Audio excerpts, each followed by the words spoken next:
This is the early morning show. Some of you are probably going to catch this on the replay. But I wanted to give my immediate response, and I will be back this evening. But I want to give my immediate response to the Bobby Belt interview. I'm not sure if any of you were waiting and anticipating this whole thing with Bobby Belt, but I listened to the entire interview all the way through. I listened to the rebuttals. I mean, Shannon RJ's somewhat rebuttal. Being honest with you, it was not really a lot to rebut.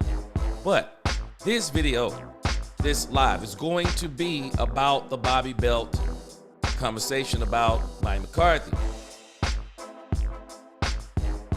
And it's funny to me because Bobby Belt was really giving some insight on things that I have been saying since I began this channel at the beginning of the football season.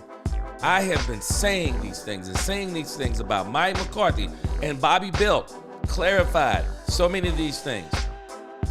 But through some of the things that Bobby Belt was saying, and again through my own observation of the facts from a distance, I want to put those together with Bobby Belt, and I'm going to bring even more clarity. I was watching 105.3 fans, the comments, man, and boy, people do not like Bobby Belt, boy. People do not like Bobby Belt. But I can tell you one thing about telling truth. A lot of times when you tell the truth, people don't like you, so it is what it is.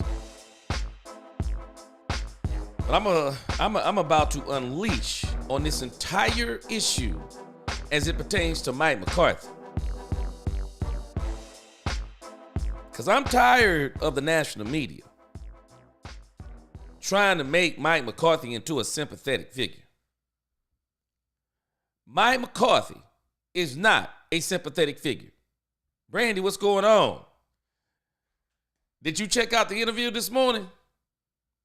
I was hoping it would be up already, but they're still live, but they've concluded the part about the Mike McCarthy, as they're calling it. I wanted to go back and play some of it, but I'm going to go back and play it this evening on our evening live stream. But I want to come in this morning. Good morning. What's going on, Miss Matrix? Good morning. I had to come in this morning and talk about this thing with Bobby Belt, because this thing with Bobby Belt it's mind blowing. And for some people, you have to kind of explain things to them with a little bit more clarity, because I think Bobby Belt, I'm not saying he wasn't giving clarity, but I think there needed to be some more clarity. He was kind of giving some long answers, but I'm going to break it down. I'm going to give you the simple answers on a lot of this stuff. And because it's some of the same things I've been saying. And if anybody is paying attention on their own, some of this stuff wasn't new. But I'm going to give us a different perspective even on what Bobby was saying. What's going on, King by Blood? Well. Yes, sir. Jay Recruiter, good morning. Jay Recruiter was on that Bobby Belt. I saw you, Bobby. I saw you on there this morning, Jay Recruiter. I'm gonna give some clarity. I want to make some opening statements first, and then I'm gonna get into some of the details, because I want to break this down year by year. But I'm gonna give the introduction of what I thought about it. Then we're going to break it down, and then I'm going to give you some more. Let me give you my first thoughts on this. I've been telling y'all this for months.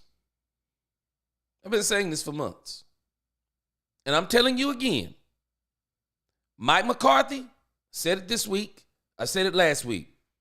Mike McCarthy is a good guy. Mike McCarthy is what you would call a good guy. And the dangerous thing about a good guy, they know how to look good in the eyes of people. And then when they do some conniving things, nobody wants to believe it. And this is why I pushed back when Mike Fisher said that you can't tell the culture of a team just by looking at them. You don't know what's going on in the locker room. I disagree. any of us who've ever played organized sports, man, the things that go on during the week, the things that go on in people's lives, whether it be students, whether it be if they're struggling in school, or you got the star player, he having problems with his girlfriend. I mean, you can just look at a plethora of things. And if you're on the team,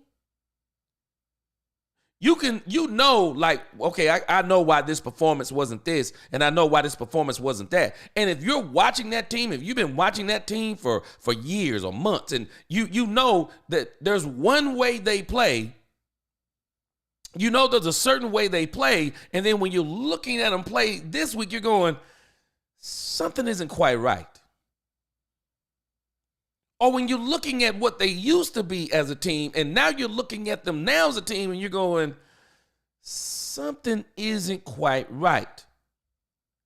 Because I'll tell you this, you didn't hear a lot of this kind of crazy stuff with Jason Garrett. I mean, we called him Captain Clapp and 8-8 Jason Garrett, even though those was his first 3 seasons and his last season. But other than that, I mean, Jason Garrett actually did pretty good with the Dallas Cowboys. And I've already shown he did just as good in his last 4 years as Mike McCarthy did. But Mike McCarthy is that guy that everybody likes. But then when you start learning about who he is, you get a different perspective on him. Good morning, Kelvin Bryant. Again, Jay Recruiter, good morning. King Blood, good morning, everybody. Brandy, Miss Majors, good morning. I'm going to say it. I said it once and I'm going to say it again. I said it before Bobby Belt, at least before I heard him say it. Mike McCarthy is a great guy, but he's a terrible coach.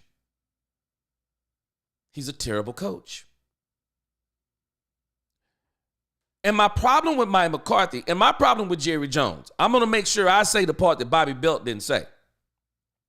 My problem is with Jerry Jones, even as it pertains to Mike McCarthy. Should have never hired him. Should have never hired Mike McCarthy.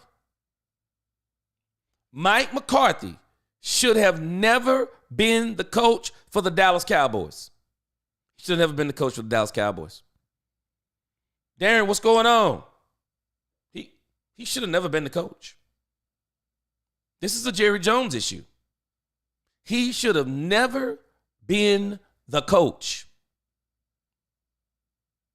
And people keep trying to give him a pass. Well, everybody know how Jerry is. Did Mike McCarthy not know how Jerry was?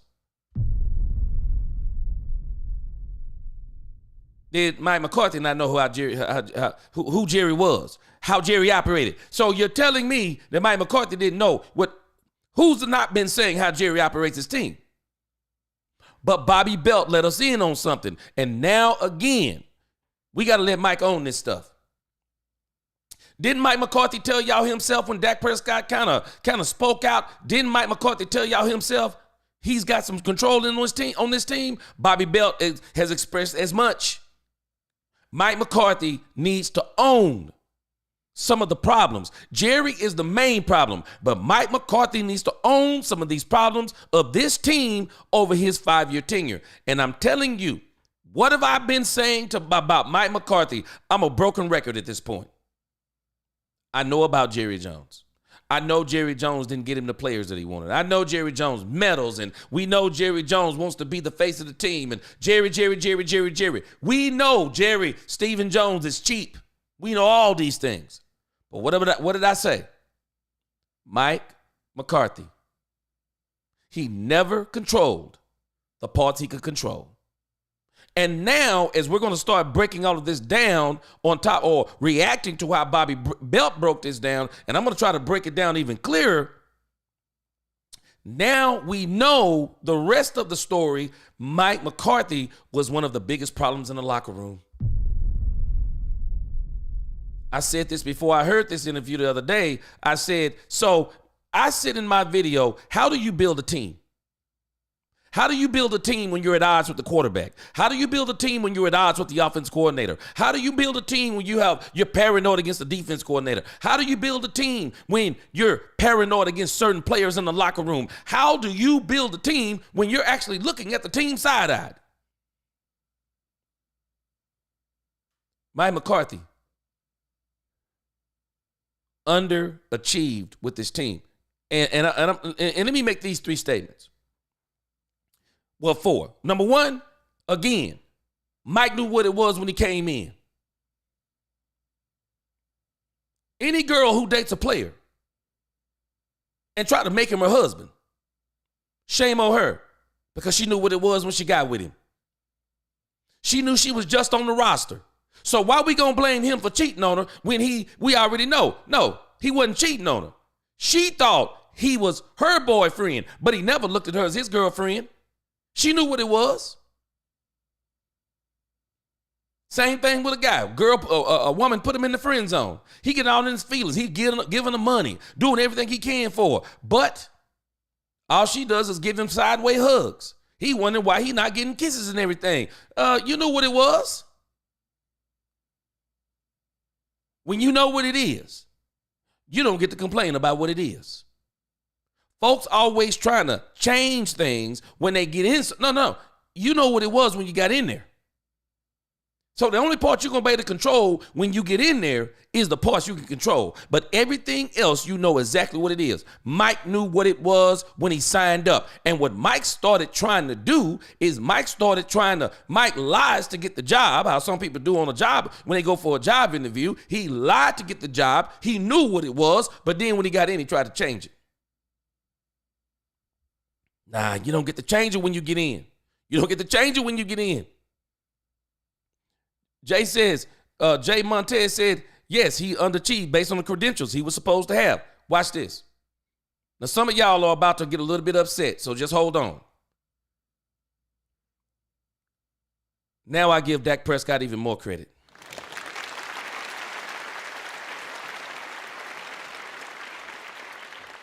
There are people in this organization that were with Mike McCarthy. They actually deserve a lot of credit. Bobby Belt is explaining something that made sense to me from the very get-go when he said it. Kellen Moore and Dak Prescott were joined at the hip. Mike McCarthy was told when he came to the team, you're not calling plays, you're keeping Kellen Moore. Mike McCarthy had also said he was not going to take a job where he couldn't call plays. He took a job where he couldn't call plays. And then when he takes the job where he can't call plays and the offensive coordinator is in place, Mike McCarthy has tension with the said OC. Because you don't hire the OC unless you're going to let the OC be the OC and let the OC do his job. So Mike McCarthy has tension with Kellen Moore, tension with Dak Prescott, and we're going to find out even later tension with Amari Cooper. But in spite of all that, guess what Dak Prescott does? Win, win, win. Dak Prescott gets hurt the first season. Dak comes back the second season. Dak Prescott and this team go, 12-5? Dak Prescott comes back again, goes 12-5, comes back again and goes 12-5, and now we get to the 7-10 season. So in all of those 12-5 seasons, it's amazing to me how everybody wants this both ways. So when we talk about Mike McCarthy, we got to give him all the credit in the world, don't we? Hey, man, he had 3 12-win seasons in a row. But then when we mention Dak Prescott, let's tear Dak Prescott down and say, well, he won 12 games 3 seasons in a row, but he only beats the bad teams. So how do you give Mike McCarthy credit for 36 wins in 3 seasons, but you give Dak Prescott no credit for 36 wins in 3 seasons? Make it make sense. Make it make sense. You know who else deserves a lot of credit? Kellen Moore. I released a video last night talking about Kellen Moore was better than Mike McCarthy. You want to know why Kellen Moore was better than Mike McCarthy? I'm not advocating for Kellen Moore to be the head coach. But what I'm telling you, Kellen Moore was better than Mike McCarthy. You know what's strange to me? Nobody's giving Kellen Moore credit for 36 wins. Nobody's giving Kellen Moore credit for 24 wins in 2 seasons. Nobody's giving Kellen Moore credit. We're giving Mike McCarthy all the credit. Kellen Moore, despite Mike McCarthy fighting him about the plays, despite Mike McCarthy in some senses, I don't know what you call it. If you're fighting him on the plays, you're not trusting some of the players that you drafted, the linemen to make some of the plays at the line. I don't know. If somebody is not for you, then what are they? Kellen Moore and Mike McCarthy have tension. And in spite of that tension, we don't give Kellen Moore credit. He still won. He still won 12 games. And you know what else we don't give him credit for? Do we not realize that one of the playoff wins that Mike McCarthy is taking credit for? Guess who was the OC? Kellen Moore. Kellen Moore's the one who put together that flawless game against Tom Brady. Retired Tom Brady, 30-14. Dak Prescott, flawless. 305 yards. What was he? 25 of 33, something like that. 4 touchdowns, 3 passing, 1 rushing. Man, if you would have looked at that game, man, Kellen Moore had Dak Prescott looking like Tom Brady. Destroyed him. Destroyed them. But then they came back the next week. And it was strange to me. And I've always said this. How do you look like that against Tampa Bay? And we know Tampa Bay wasn't San Francisco. Let's not even fool ourselves. But they did have Tom bleeping Brady on the other side. And then you come back the next week against the San Francisco 49ers. And it looks like the entire team, again, just like the Green Bay game last year, it looks like the entire team is not prepared. Is that Kellen Moore or is that Mike McCarthy? Tell me where they do this at. Y'all tell me where we do this at. Where do we push people out for winning? 24 wins in 2 seasons, 1 playoff game in 2 seasons, and it looks like we can keep building on this. Oh no, let's push Kellen Moore out.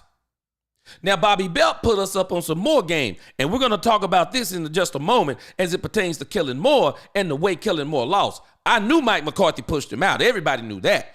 But the way Kellen Moore left, we're going to discuss that in a moment. You know who else deserves credit on this team? Dan Quinn. Some of us have very selective memory. Not me. A lot of us don't realize how Mike McCarthy started out on this team. Y'all remember that offensive coordinator, that defensive coordinator that Mike McCarthy brought in with him by the name of Mike Nolan? Man, let me tell you something. I have nothing against Mike Nolan as a man. But Mike Nolan as a defensive coordinator was absolute trash. Man, that team started out so bad, they finally had to fire Mike Nolan. Y'all do remember this, don't you? He was Mike McCarthy's guy, and Mike McCarthy actually didn't want to let go of Mike Nolan, and he was all in his feelings when they let go of Mike Nolan.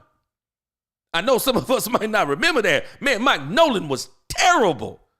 Man, he was terrible. Man, Jay Recruiter, Big Mike said they were nervous after the first playoff game against the Niners. And I'm going to tell you something, my Jay Recruiter. Tell you something about Mike McCarthy.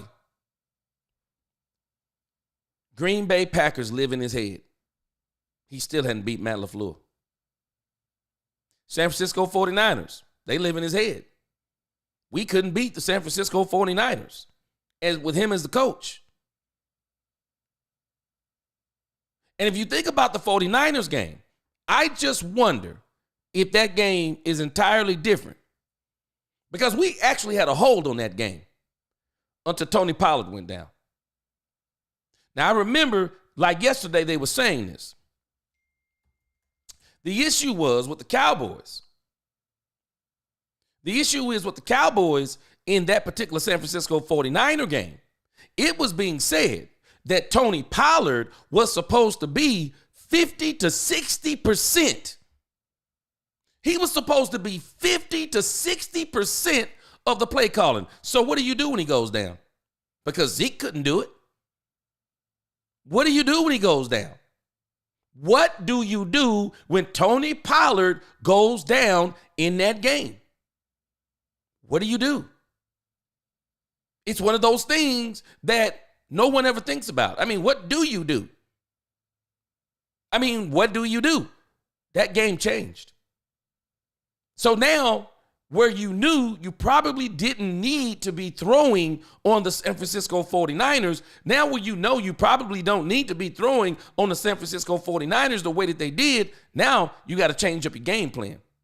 Now you do have to throw on them. What do you do? Well, Mike McCarthy has always been terrible. If you pay attention, he's always been terrible at in-game adjustments.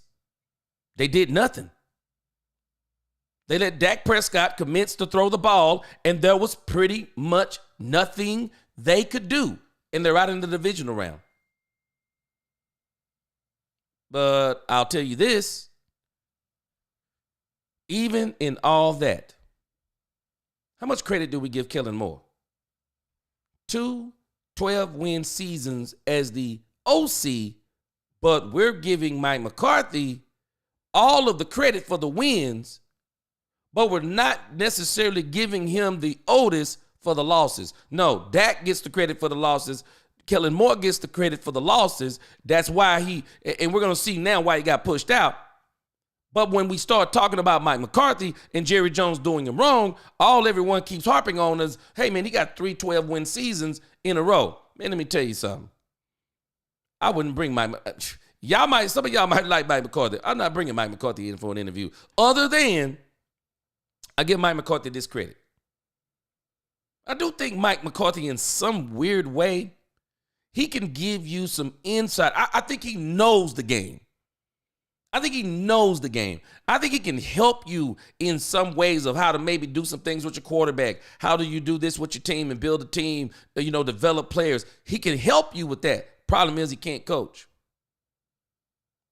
He can't coach. And that's why he's out of Dallas. And I'm going to give you that in my final synopsis on this. But in everything Bobby Bell said, Mike was one of the main reasons this team has been suffering during this stint, and we don't even realize it. So the issue is, do we not realize Dak Prescott, who's in the middle of all of this? Dak Prescott won 12 games in spite of Mike McCarthy. We're not giving this man any credit. Dak Prescott won games in spite of a terrible culture that was actually put in place by one Mike McCarthy. Mike McCarthy is responsible for that terrible culture in the Dallas locker room. He's responsible for it. And what Bobby Belt was explaining, and a lot of people don't understand, Bobby Belt was explaining the terrible culture that Mike McCarthy has put in place. Mike McCarthy has put a terrible culture in place. And Dak Prescott and Kellen Moore are winning in spite of that. And one of the things that Mike McCarthy is responsible for, as in being the head coach of the team, he's got to prepare the whole team. He does. He does. And it doesn't mean that Dak Prescott doesn't own mistakes that he's made in games. Doesn't mean he doesn't own them. But we got to stop being double-minded, because a double-minded man is unstable in all his ways. We got to stop giving Dak all the blame for the losses, but giving McCarthy all the credit for the wins. We say Dak isn't worth his money. Dak is this. Dak ain't that. But then when we're talking about Mike McCarthy, we keep harping on 12-win seasons. Dro No says McCarthy can't make mid-game adjustments and always look confused on the sidelines. Exactly. He's terrible at making mid-game, in-game adjustments. He's terrible at it. Kevin Bryan said, I hate to say this, I knew we were done in the first quarter of the 49ers game, and our offensive line wasn't up to that day either. Hey, let me tell you something, man. You know what, Kevin Bryan? We got to admit something. This is why I'm going to keep pushing back on Jerry. Now, y'all got to understand something. Now, Bobby Belt is the Cowboys insider. And people were saying stuff like, why he ain't blaming Jerry? He's the Cowboys insider on some of this stuff. So there's some things he probably doesn't want to say. But I don't work for Jerry.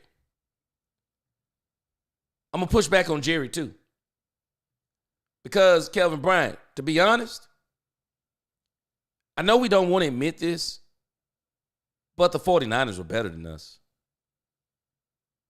I mean, they were just better than us. They were. They were just better than us. And for us to beat the 49ers, the reality is, on the road, we would have had to be flawless like we were in Tampa Bay. We would have had to have been flawless. Or at least minimal mistakes. And when you start talking about those types of things, I said this before, and I'm going to put it the way Brian Broaddus put it. We are watching right now. Just keep watching these playoffs. You're going to watch how some of these coaches that are up for some of these head coaching job positions, you're going to see something that some people don't understand because they talk football, they don't know football. They need to learn it. When your coach can make in-game adjustments, when your coach can look at his quarterback and say, he's struggling. Hey, hold on. Kellen, Dak seems to be struggling a little bit here. Let's give him a run or two. Let's give him a couple of runs. Now, Kellen, can you get him some easy throws? I mean, I'm not telling you what to call because you're not going to tell him what to call. Kellen, let's get him some easy throws. You're going to watch the Detroit Lions now that they're going to be back on the board. You're going to watch Ben Johnson. You're going to watch Aaron Glenn. You're going to watch these guys. They're masterful. Kellen Moore, got to start giving them some credit. Kellen Moore's matured with the Philadelphia Eagles. Watch how he makes impact on the field by plays that he's calling in situations. Watch how Andy Reid, how he's going to proceed as he makes calls on the field that can change games. You're going to watch these coaches, how they influence, how they change games by quick adjustments, by just noticing things on the field. You're going to notice how coaches can change. Coaches can absolutely, and especially head coaches, they can absolutely change games on the field. They can. They can absolutely change games. And that's why I'm always laughing about this Dak Prescott phenomenon. It's going to have to be studied after this man retires because I'm still blown away at people. They give everybody credit on this team for every little thing. Michael Parsons. I love Michael Parsons. But if Dak Prescott eats against the sorry teams, what do you call Michael Parsons?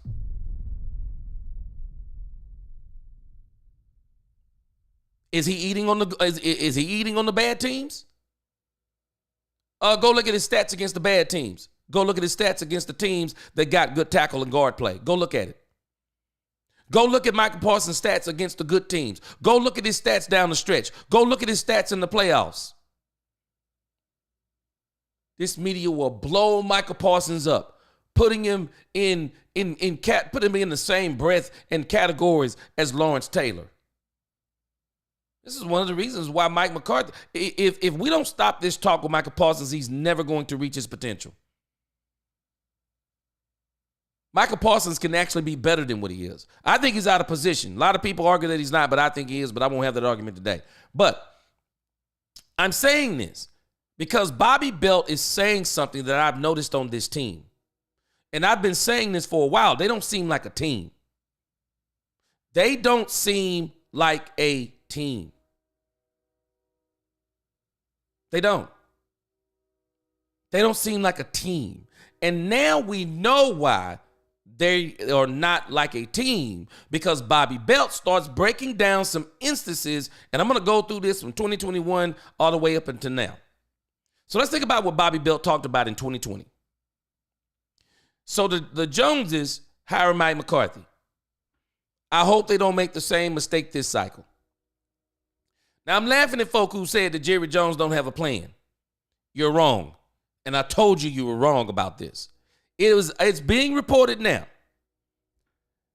Jerry Jones and his, whatever they are, his board, they were already discussing what if Mike McCarthy doesn't accept the terms. What if Mike McCarthy doesn't accept the terms? Jerry has a plan, and Jerry already knows who he wants to be the coach. I think the issue is that we already know how this process works. So you got to, I'm telling y'all, I just think the Rooney Rule stinks. I think it's a disservice to black coaches. These black coaches, yellow coaches, green coaches, whatever they are, when a coach does a great job, it should not matter what color he is. If he's doing a great job, you doggone it, you bring him in. You bring him in, period. You don't have to, we don't have to, hey, Rooney Rule, Brian Flores. Why do you need the Rooney Rule? No, you evaluate Brian Flores on what he's done with Miami. Now you got him with what? Minnesota. You evaluate him for what he is, how he looks. Hey, we might need to bring him in. Aaron Glenn. Hey, man, we might need to bring Aaron Glenn in.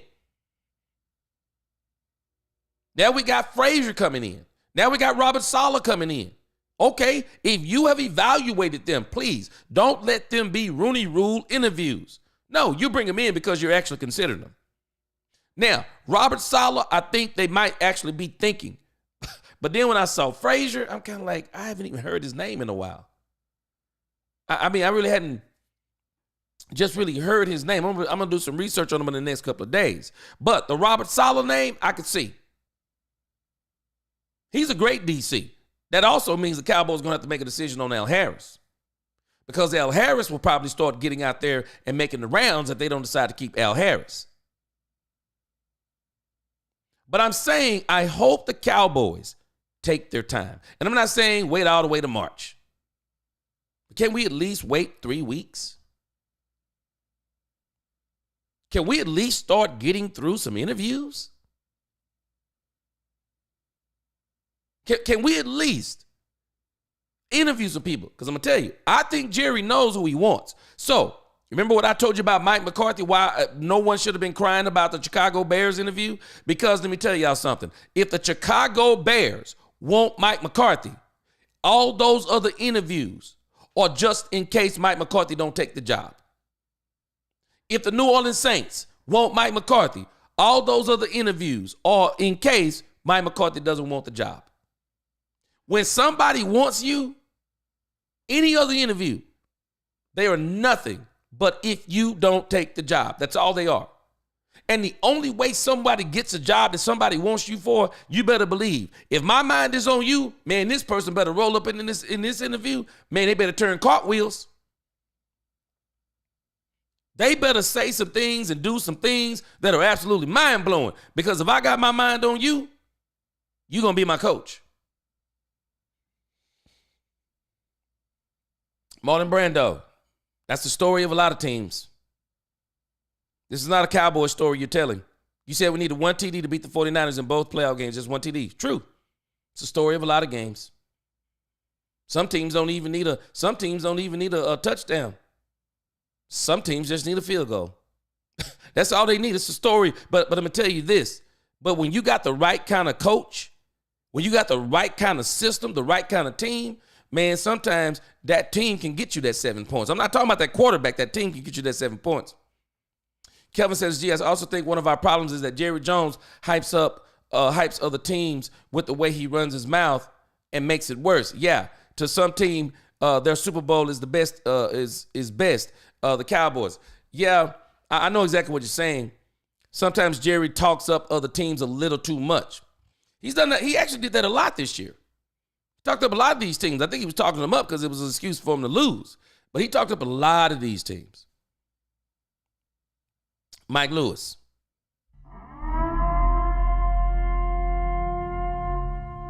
Not only is Jerry one of the reasons they talk about Dak, and he's the main reason, but when you think about some of this stuff that Bobby Belt is talking about, Mike McCarthy isn't doing Dak Prescott any favors on this team either by having tension, because Bobby Belt was basically explaining for 3.5 seasons, there was a lot of tension between him and Dak. Dro knows. Why interview Leslie Frazier? No, damn well. Man.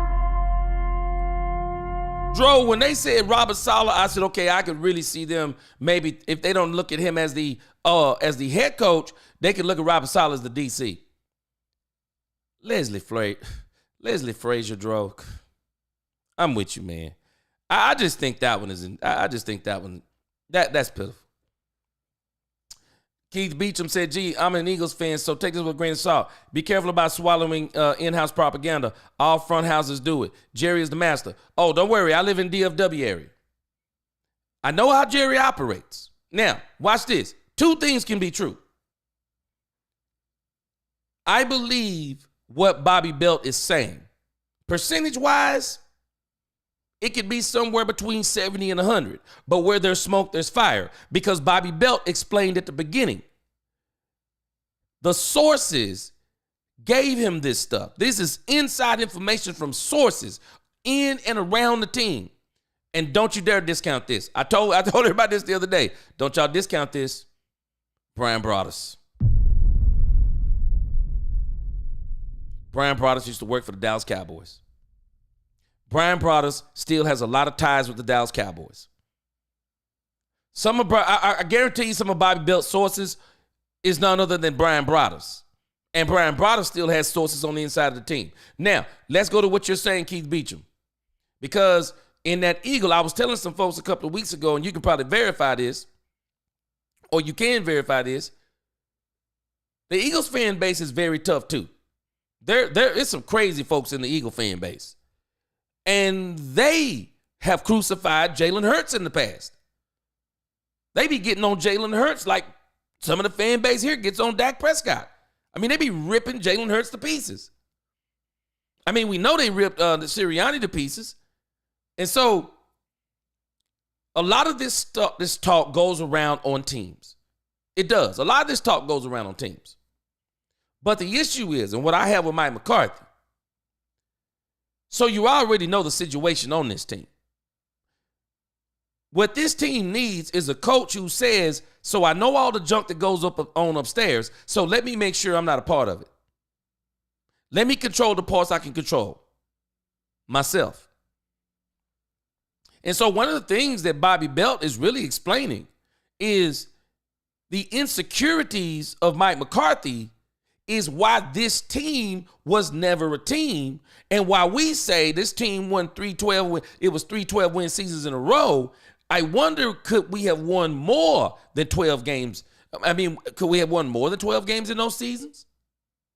I think we could have. But I think there are some inherent issues with Mike McCarthy.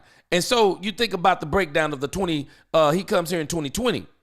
And a lot of people don't understand something. Mike McCarthy, we say Mike McCarthy had no control. Mike McCarthy was actually able to bring in a lot of his staff that he's had for 20 and 30 years. And I shouldn't say 20, 30 years. His staff that he's had for what? 13 years? He brought in some of that staff from Green Bay. And all these head coaches do it. But make no mistake about it, Jerry allowed Mike to do it. Jerry allowed Mike to do it. And Jerry finally had to put his foot down on Mike McCarthy in 2020 because this dude, Mike Nolan, was terrible. He was terrible. And Mike McCarthy was all in his feelings when the Cowboys let Mike Nolan go. Mike Nolan was terrible, man. Mike Nolan was terrible. And they finally had to let him go. And so he also said something else. He said, so when Mike comes on, let's put this into our focus too. When Mike comes on, Jerry Jones tells Mike McCarthy, Kellen Moore is going to be the play caller. Now, Shane and RJ kind of pushed back, say, I don't blame Mike McCarthy. I do.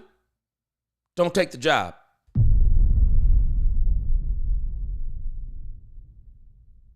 Don't take the job.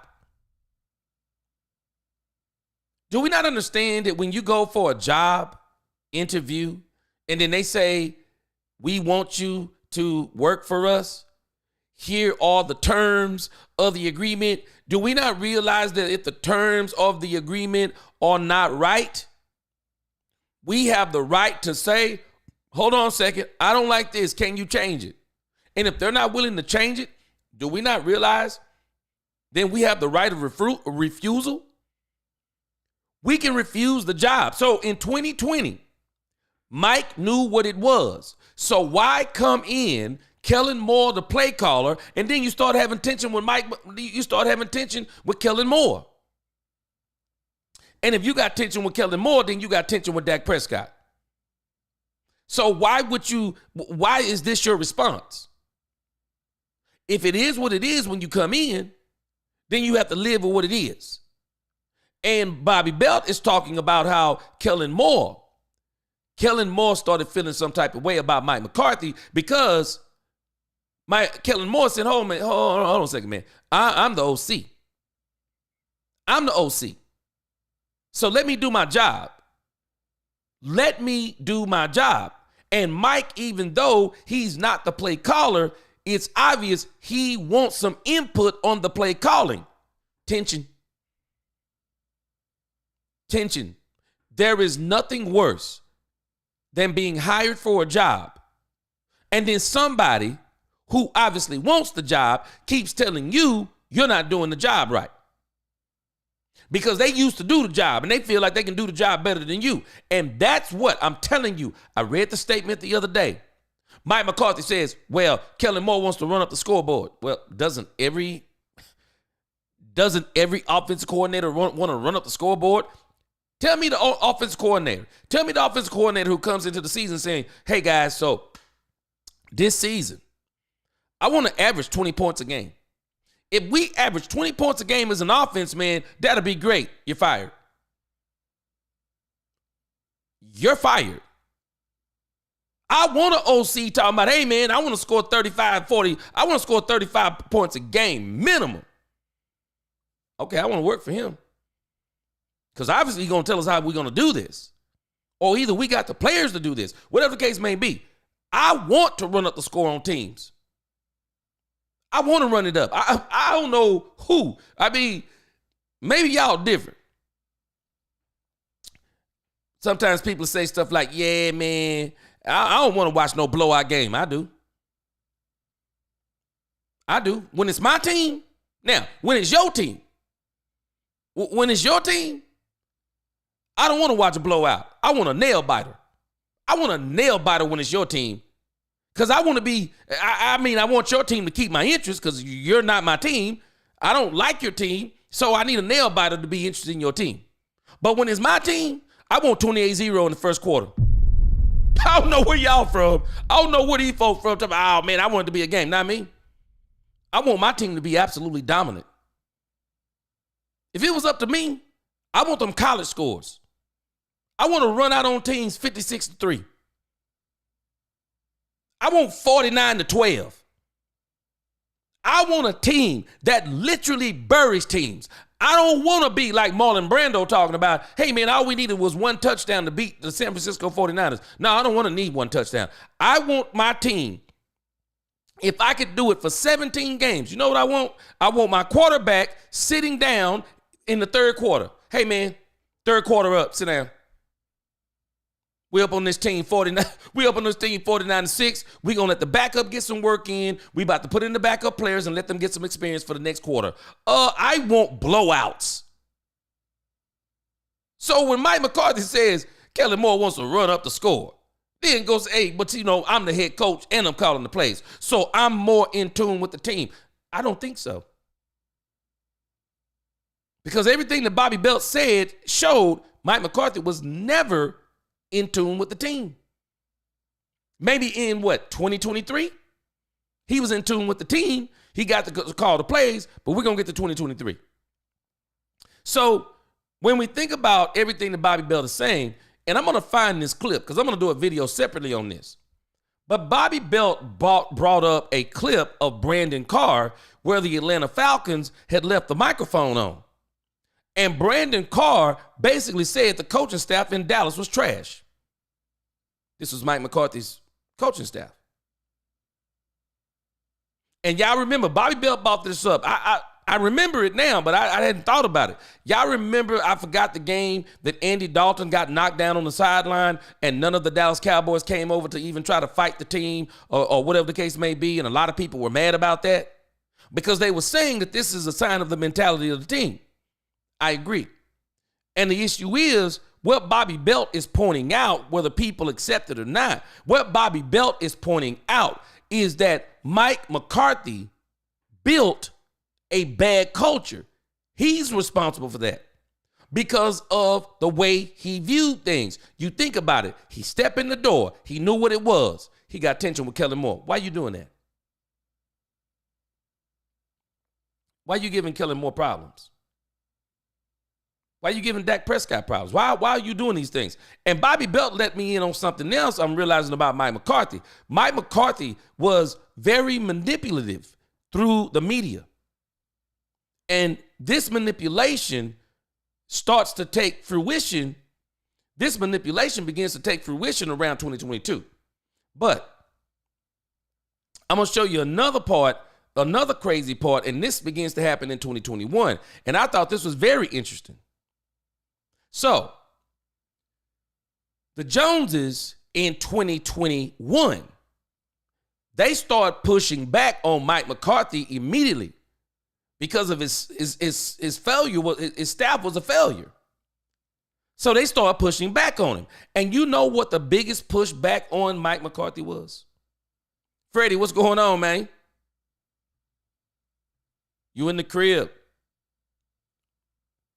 You know what one of the biggest the biggest personnel decision the Cowboys made that really got at Mike McCarthy was Dan Quinn. Y'all might not have caught that, but Bobby Belt was pointing out that when the Joneses, see, they said, hold on a second, see, you about to do this buddy system. We don't like your buddy system. Mike Nolan is trash. No, we'll pick the next DC. Well, Dan Quinn is out there. Dan Quinn, Super Bowl winning coach with the Seattle Seahawks, Super Bowl appearance with the Atlanta Falcons. Dan Quinn, neighborhood, not just good guy, neighborhood good coach. Mike McCarthy already feels some type of way. It's not that Mike McCarthy doesn't like Dan Quinn, but you have to understand the persona of Dan Quinn. Dan Quinn has a persona, and he also has the credentials in a sense. He has the credentials that can stand up against Mike McCarthy's. While Mike McCarthy has the Super Bowl, Dan Quinn does have a Super Bowl with Seattle, not as a head coach, but everybody knew he also did very good with the Atlanta Falcons, even though he lost the Super Bowl against the New England Patriots in a terrible fashion. But let me tell you something about Dan Quinn, in case y'all don't know this. Dan Quinn is a huge personality. Dan Quinn is a huge personality. And if Dan Quinn is going to be on your coaching staff, if Dan Quinn is on your coaching staff, you better check your ego at the door. You better check your ego at the door.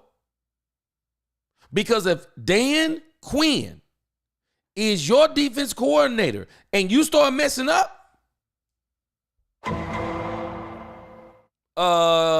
guess what?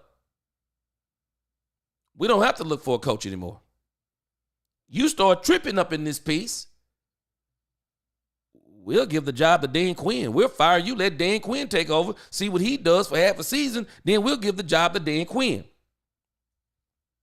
I want to check this statement that Bobby Belt said, because I do remember that when Jerry Jones made this statement, and I'm not gonna lie. I mean, I can understand. I can understand why this would make Mike McCarthy feel some type of way. But Jerry Jones said, once upon a time, Dan Quinn would be a good coach for the Dallas Cowboys. Y'all remember when Jerry Jones said that? Well, that statement right there also started making Mike McCarthy feel some type of way. So now this answers the question about what he's saying about Mike McCarthy and the paranoia. Well, it's the same thing. You know, you got your wife, and then your wife talking about some other man cute. Oh, yeah, he looked good. Oh, man, he built good. Oh, man, he bragging about his credentials. I mean, it make you feel some type of way. Mike McCarthy is feeling some type of way. And just like I think it was Kelvin who was just saying earlier how Jerry sometimes talks about other teams, well, sometimes Jerry says dumb things about other coaches or players. So he made Mike feel some type of way, who already is insecure. He's making Mike feel some type of way. Dan Quinn's a huge personality. And Bobby Belt pointed out something that Dan Quinn, after his first season, was wondering maybe he should go somewhere else. So remember what I told y'all the other day? The way Mike is acting towards Kellen Moore. The way Mike is acting towards Dak Prescott. Let me tell you something. Very few people can hide their feelings for people. That takes a lot of practice. Because a lot of people, they can smile in the person's face, but the more they have to talk to them, the more that attitude shows. So we don't think that Dan Quinn saw the Kellen Moore thing. We don't think Dan Quinn saw the Dak Prescott thing. We don't think Dan Quinn saw the Amari Cooper thing. Oh, by the way, you don't think Dan Quinn probably knew he made Mike McCarthy feel uneasy, not because of him in opposition to him, but just because of his persona? And I bet you it didn't do him any favors. With the way that Michael Parsons talked so glowingly about Dan Quinn, how the defensive players talk so glowingly about Dan Quinn. I bet you all of this is making Mike McCarthy feel some type of way. Why? Because he's very insecure. He's very insecure. And he's being made even more insecure. Because I mentioned this the other day. I do believe that Jerry Jones was trying to keep Dan Quinn around. He was trying to keep him around. I want you to think about this. This was written in January 28th. It was written January 28th, 2022. It says the Dallas Cowboys owner and general manager Jerry Jones on Friday said Mike McCarthy's future as head coach was never in question, and that he and Mike McCarthy worked together to make sure defensive coordinator Dan Quinn will remain with the team. Now, all of this is in the backdrop of Jerry Jones saying what he's already said about, or saying what he's saying about Dan Quinn. Everybody knew Jerry liked Dan Quinn. It says the idea of Mike twisting in the wind wasn't the case at all, Jones told 105.3 The Fan in Dallas. We are trying to keep Dan Quinn and maintain continuity on the coaching staff. Now, think about this. Every single season, how many seasons did we hear when Dan Quinn was here? How many seasons did we hear there was always somebody asking for Dan Quinn? Everybody was talking about Dan Quinn. Every year it seemed like Dan Quinn had an opportunity. Dan Quinn had an opportunity. Dan Quinn had an opportunity. And it would be, Dan Quinn turned it down because he wanted to stay with the Cowboys. And it was always the talk. He likes being with the Cowboys. Mike McCarthy's feeling some type of way, y'all. Mike McCarthy's feeling some type of way because he knows now the pressure is on. And this is why, for me, I said this yesterday. Well, if you're going to take my job, take it. Because I can't control what you do. But I can control what I do. If I can make this team come together and win games, the only thing that's going to happen is either you're going to get promoted off this team, or I may choose to move on when my contract is up and I move on to another team. We all win. This is what people don't understand about team sports. When we win, we win. And if you're wanting a promotion, I used to be a manager in the retail world. And one of the things that I would do, if people wanted to be promoted, I'll tell you how you get promoted. Let's work together. If we can make this store, or we can make this particular business, if we can make it successful, then when positions come open, because we've done well, guess what? I'm going to recommend you for that job, or I'm going to tell them you would be good for that job. Or if I want that job, I'm going to say I want that job and let him or her take my spot. This is how teams operate. But we have to understand something. Mike's feeling some type of way with all this stuff. And that's what Bobby Belt is talking about. He felt the pressure of Dan Quinn. And it's not just even because of what Jerry is saying. I'm telling you, look at how Dan Quinn is doing with the Commanders. It's not so much the wins that I'm talking about. What I'm talking about is you can see the culture that he's already built on the team. You can see it in the way they play. You can see it in the way they talk. You can. Okay, let me read a super chat here real quick. Alex, super chat, what's going on? 499. Appreciate y'all facts, G. This offseason is going to be one of the most interesting offseasons we've had in a while. Hoping Jerry makes the best moves possible. Jerry already got a plan. Jerry had a plan. And we've been saying this all year. The one thing I've said about Jerry all year, Jerry has a plan. We just don't like it. Folks keep talking about Jerry Jerry got a plan. I think Jerry Jones, contrary to what people believe, I believe Jerry Jones already knows the coach that he wants. I believe he already knows the coach that he wants. Point blank in the story. Jerry Jones already knows the coach that he wants. And I'm telling you, Jerry knew when he sat down with Mike McCarthy that it was going to be a great chance that Mike McCarthy wasn't going to take the job. We're going to build up to that. Because I want y'all to think about this thing with Dan Quinn. Mike Zimmer was not a Mike McCarthy hire. That wasn't Mike McCarthy. That's Jerry Jones. And y'all notice how we're not hardly hearing any Mike Zimmer talk? Man, I done told y'all about Mike Zimmer, man. I done told y'all about Mike Zimmer. Man, Mike Zimmer got him a beautiful fiance. And she way younger than him. I got a feeling that Zimmer is ready to ride off into the sunset and enjoy the rest of his life. I'm going to literally be shocked if Zimmer comes back to the Cowboys. Not because he doesn't like the Cowboys. I think Mike Zimmer appreciates what Jerry did. But I think Mike Zimmer is probably ready to get away from football. Other than maybe in a consultation role. I just don't think he wants to do the year-by-year grind. It's a grind in this thing, man. This is a grind. People don't understand. These coaches give up a lot of their life to do this. They do. I don't think he wants to do the grind anymore. Kevin says, I hope and pray that Big Mouth Jerry don't announce it. Well, I'm telling you now, I'm not a betting man, Kelvin Bryant, but a lot of the people in the chat, a lot of the subscribers, they're already betting that he gonna do it the day before the Super Bowl, either the day before or the day of. Jerry Jones is going to be Jerry Jones. But what I'm wondering is will he have the coach by then?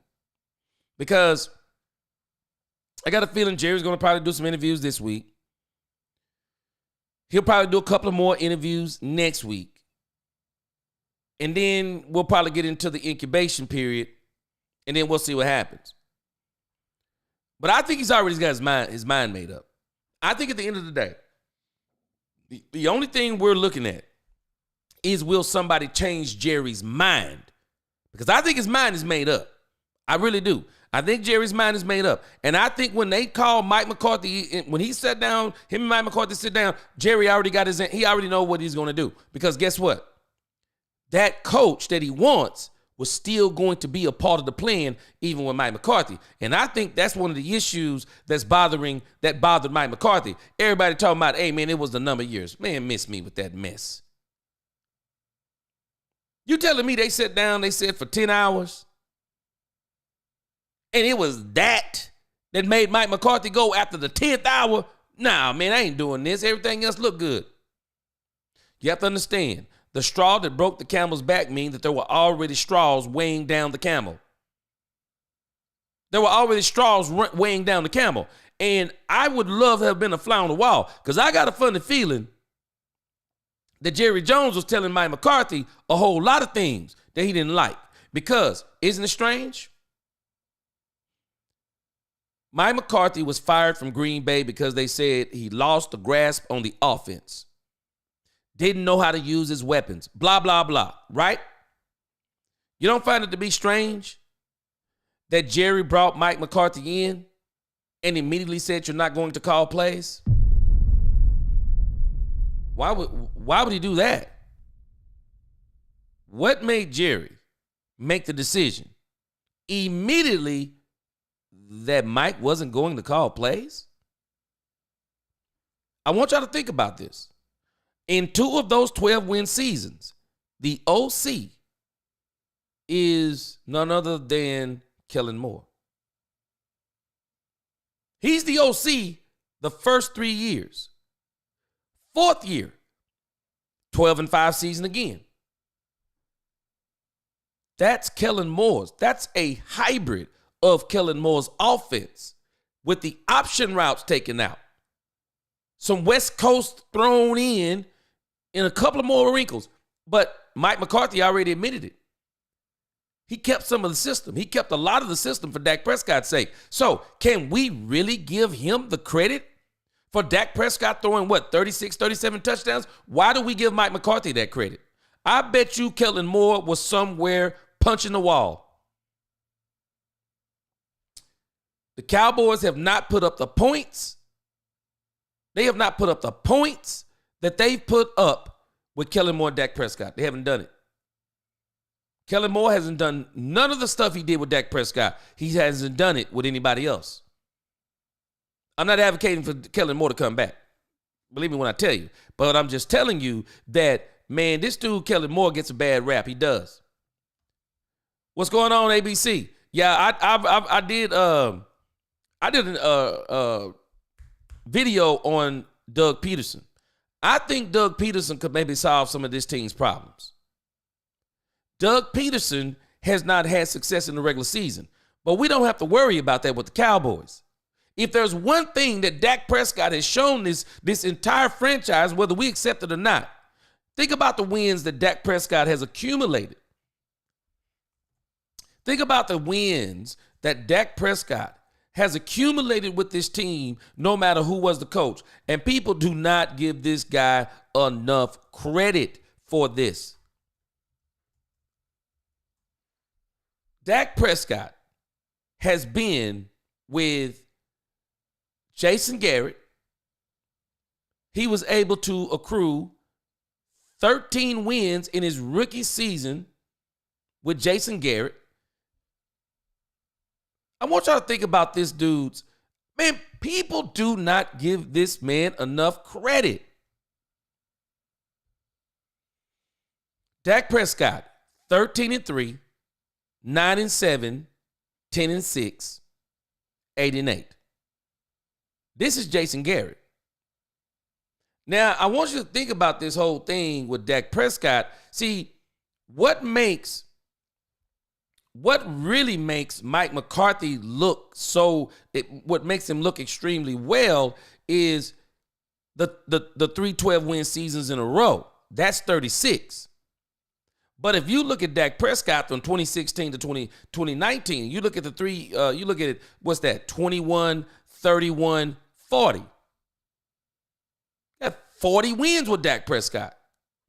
He's got literally 40 wins with Dak Prescott those last 4 years. So you look at what Mike McCarthy has gotten with Dak Prescott.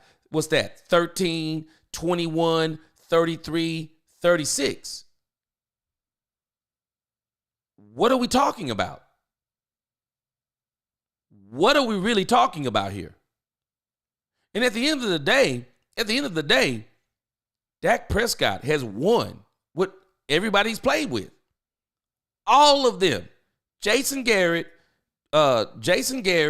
Kellen Moore, and Mike McCarthy. He's won with all of them. So the one thing we know about Dak Prescott, you're going to easily be able to get a bare minimum of 9 to 10 wins. That's minimum. If you're really doing your thing, you can get probably 12 or 13. You're not going to have a problem with regular season Dak Prescott. No one can argue that. You're not going to have any problems with regular season Dak Prescott. Dak Prescott kills it in the regular season and doesn't do as bad in the postseason as people says that he does. Doug Peterson is extremely good in the postseason. So since you already know that we can pretty much, even looking at the schedule for the Dallas Cowboys, when you look at their schedule for next season, boy, it's going to be rough. It is.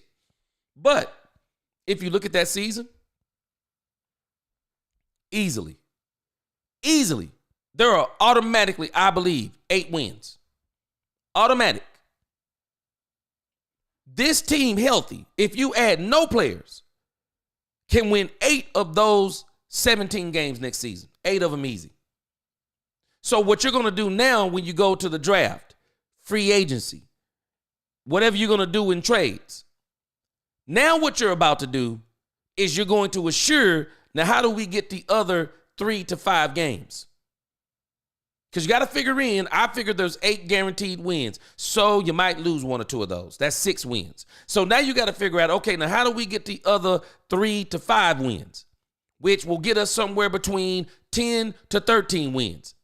So now you got to get the players in the draft. You got to get the players in free agency. You got to get the players in trade that are going to help you do that. And we're not going to have any choice, y'all. Don't you worry. We're actually not going to have any choice but to play in free agency because we got 30 free agents on this team right now, and we're not signing all of them. Some are unrestricted and some are restricted. We're not going to sign all the unrestricted, and believe me, we're not going to sign all the restricted either. So now we're not going to have any choice but to play in free agency. And I won't even be surprised because I think Jerry's hand is going to be forced. Jerry is probably even going to be forced to do something even as it applies to trading. We got 10 drafts going. We got 10 draft picks going into the draft. I'm not going to be surprised if we're not going to. I don't believe we're going into the draft for 10. I'll be shocked if we use all 10 of those. Somewhere in there, you're probably going to have to trade a couple of those to get something else that you want or something that you really need. Nisi, what's going on? No cap in the crib. What's going on? The only DC job solid is taking is the 49ers. Yeah, he probably, I could see that. Rather than that, he wants to be a head coach. And he's not going to be a head coach with the Cowboys. I'm telling you, man, the Robert Saleh thing, I'm just kind of like, I think they want to bring him in simply because he's a defensive mind. And I've been saying this about these interviews. You can only imagine the questions that they're asking these guys, but I can guarantee you they're asking them some questions like these. Why do you want to be the coach on this team? You being defensive minded, how can we improve our defense? If you were the head coach here and you were over the defense, what would you do with Micah Parsons? What would you do with DeRon Bland? What would you do with DeMarion Overshown when he came back? What do you think as far as the draft? I'm sure they're asking them some of these types of things. What type of defense do you want to run? Would you be willing to do this? Would you be willing to do that? And you got to think about what they're doing. If you get a guy in who really has a football mind, this is why I'm telling you, I bet you Mike McCarthy blows people away in interviews. Because he has a football mind as he knows football. Problem is, he's a terrible coach. But he knows football. I know that might not sound right, but he knows football. It's not that he doesn't know football, he can't coach it. Because in coaching football, it's more than the X's and the O's. Coaching is a psychological game. Coaching is a psychological game. See, I've been in management I used to be in management for a long time. And see, even managing, people don't understand what managing is. It's managing. It's a psychological game. You'll have employees. Some of those, you got employees who you never have to tell anything. Then you got employees you have to tell everything. Then you got them ones in the middle. They're good some days, they're bad some days. But unfortunately it's hard to hire. If you could hire, you ever heard someone say, man, if I had 10 of you? Well, it's hard to hire 10 of you. That's why you're you.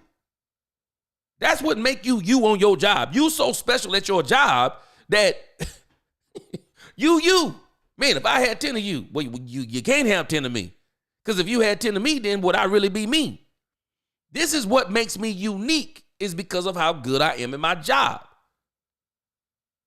And so you just can't have all those people. It's hard. You have to go through so many applications on all those things. You just can't do it. So what you do is you keep trying to accumulate talent.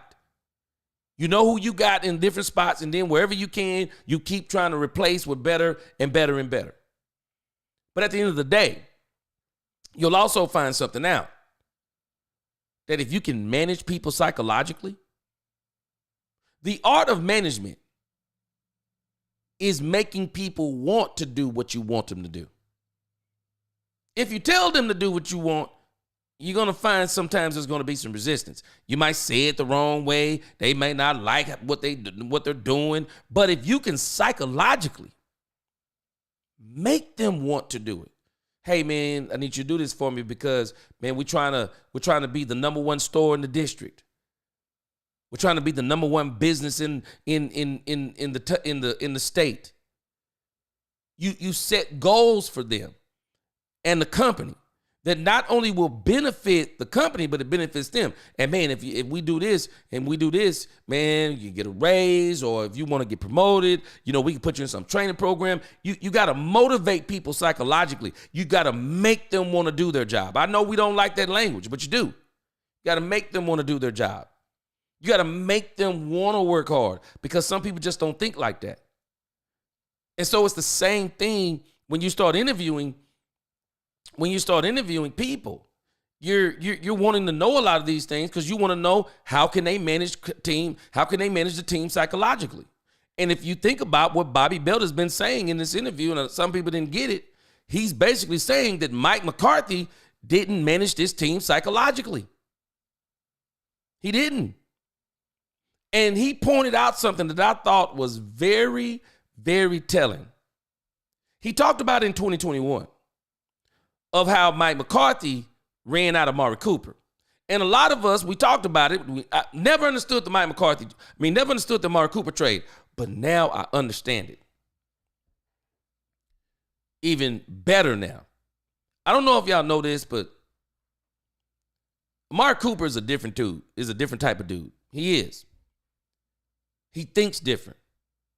There's a lot of things that Amari Cooper believes in his personal life that dictates how he does things in every aspect of his life.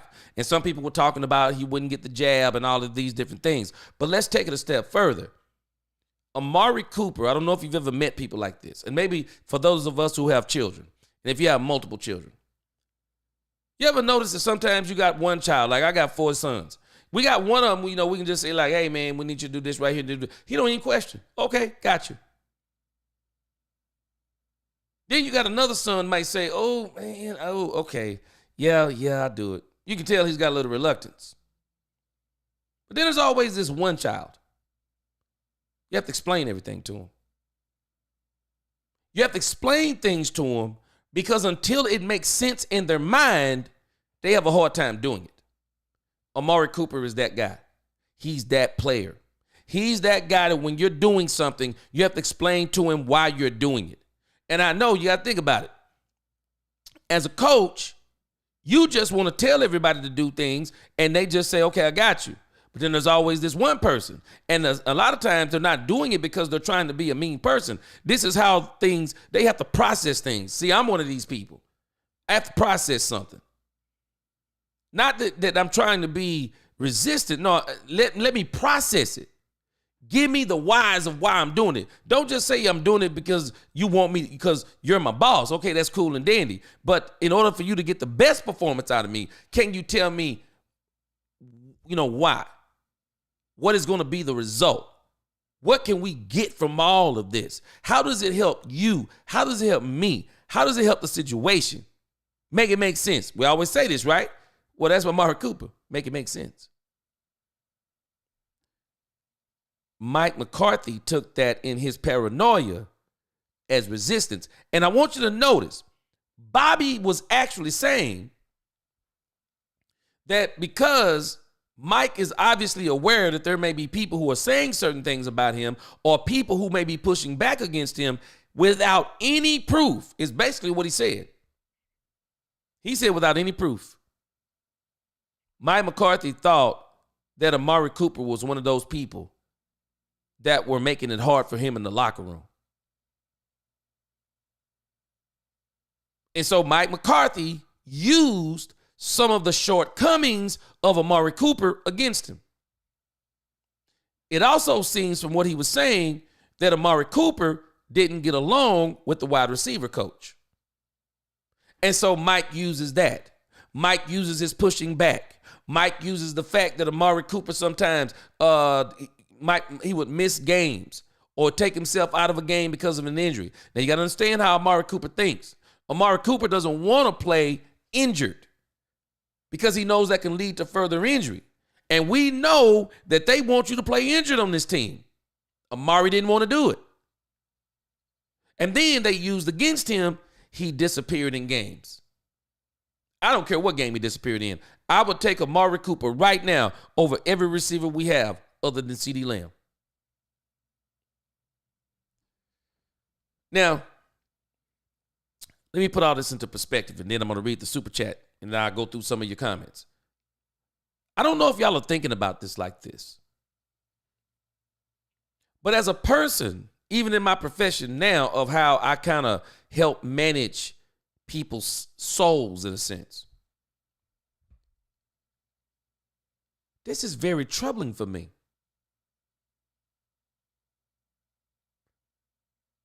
How do you build a team like this?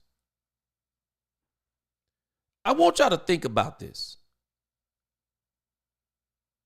Everyone is saying that Mike McCarthy was good for Dak Prescott. Was he better for Dak Prescott than Kellen Moore? Dak Prescott and Kellen Moore put up video game numbers. Wins. Stats. Playoff win. They're putting up video game numbers. And the head coach who is watching the quarterback be successful. I'm sorry. I know the 49ers beat us after the Tampa Bay game. I'm not coming out of the San Francisco 49er game talking about blow it up. I'm coming out of the San Francisco 49er game saying run it back. Run it back. Let's look at where we failed. Run it back. If we see this team again, we can beat this team. Let's add what we need to beat this team. Run it back. So you're the head coach. You're trying to push out the head. You're trying to push out the offensive coordinator who your quarterback is joined at the hip with. Now you're trying to push out the wide receiver that changed life for your quarterback when he came to the team. Now you're trying to push him out. How can you really want to win? How do you want to win? So you're going to push out of the way the things that have made the quarterback successful? I don't know if y'all are looking at this like this, but that is crazy to me. It's your team. But you're going to remove everything that's making it successful. Now, I'm building to something about this season. Just think about all this in your mind. Think about all of this in your mind. And Bobby Belt pointed out something. So, players in the locker room don't like the fact that he's driving out Amari Cooper. Now, football locker rooms, from what my understanding is, they can be very close. A lot of camaraderie, even when you got crazy coaches. There are players who like players. Let me tell you something. Y'all think y'all like good players? You don't think teams like good players too? Teams like good players.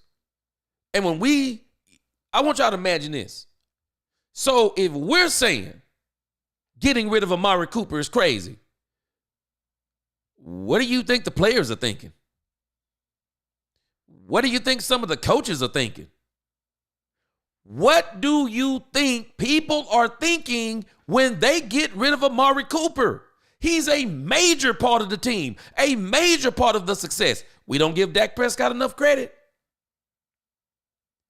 They took one hand and tied it behind his back, got rid of the receiver that changed life. Dak only came back the next season and put up video game numbers again with one wide receiver. Man, I'm telling you, people better learn to put some respect on this man's name. It's always about what he's not doing. Can somebody talk about what the man is doing? What this man has done? It is insane when you think about how Dak Prescott, in spite of all the nonsense, he's still been able to win. Jason Garrett gone. Check. I'll still win. Kellen Moore and Mike McCarthy. Check. I'll still win. Oh, you're going to take away Amari Cooper and Kellen Moore. I'll still win. Check. And he going to win again. When Dak Prescott gets healthy, no Mike McCarthy, watch what I tell you. He's going to continue to win. And people are going to continue to make excuses about why he's winning. It's not him. But then if they win, they'll give it to the coach or everybody else but Dak Prescott. But I'm telling you, the chip in 2026. But again, Mike McCarthy, Bobby Belt is explaining, is so paranoid as it pertains to anybody that may be causing him trouble on the team.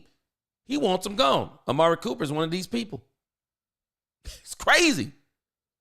But Amari Cooper is one of these people. And Bobby Belt starts talking about something else. We're talking about Mike McCarthy don't have control. So let's see here. So he doesn't have control, but he's drove out Amari Cooper. He doesn't have control. Wait, he bought on his own staff. He drove out Amari Cooper. Oh, wait a minute. He's also changing out the staff, as Bobby Belt mentioned, because when Jerry gets rid of one of his staff, then he wants to get rid of someone, I guess, that Jerry has got on the staff also. You don't think he has some kind of control? How is he being allowed to do this? I think the Joneses gave Mike McCarthy more control than we understand. And that's why, for me, now it's making more sense. Why was Jerry so mad after the Green Bay loss? I'm about to get there. Watch this. So Bobby Belt really let us in on game, and people aren't even talking like this is a big deal. No, this is a huge deal. So, 2023 season. After the Tampa Bay game and the San Francisco game. And it's amazing to me we're giving Mike McCarthy excuses for injuries in his first season and his last. But we're not giving Kellen Moore any leeway for losing Tony Pollard in that playoff game. No one even talks about it anymore other than myself. I don't hear anybody talk about this. We basically got rid of Kellen Moore for winning. We got rid of Kellen Moore for winning. We got rid of Kellen Moore one playoff game, losing the next playoff game, and a part of that can be blamed on injury. But watch this. Bobby puts us up on game again. Kellen Moore doesn't get fired. Kellen Moore left the Dallas Cowboys. Why did Kellen Moore leave the Dallas Cowboys? Mike McCarthy. Mike McCarthy is a shrewd operator. Mike McCarthy started complaining. I'm telling you, Mike McCarthy started complaining about Kellen Moore. I still remember his infamous statement. Now, Bobby Belt brought this back to memory. I forgot about this. But after the San Francisco game, Mike McCarthy makes a very bold statement. And I'm just wondering how Jerry Jones felt about this. Mike McCarthy said after the San Francisco loss, everybody's being evaluated. So wait a minute, hold on. Everybody being evaluated? Y'all do know Bobby Belt pointed out something that it was already understood. Kellen Moore was coming back. And you know what's crazy? Why wouldn't Kellen Moore come back? Why wouldn't he? Why wouldn't Kellen Moore come back? Kellen Moore has just put together 2 12-win campaigns. Wait a minute. We don't even give Kellen Moore credit for this. Let me drop another bomb on you. I've already put this in the video before. I don't care what anyone says. Cooper Rush looked better with Kellen Moore. Cooper Rush looked better with Kellen Moore. The mythical unicorn about Kellen Moore. The mythical unicorn talk of 4-1. That's Kellen Moore. That's not Mike McCarthy. That's Kellen Moore. Cooper Rush, at bare minimum, better winning percentage with Kellen Moore. Looked pretty much the same. But winning percentage, he looked better with Kellen Moore. Cooper Rush looked better with Kellen Moore. I'm not saying he tore the field up like Dak Prescott, but he looked better with Kellen Moore, or at least win percentage, or he didn't look any worse with Kellen Moore.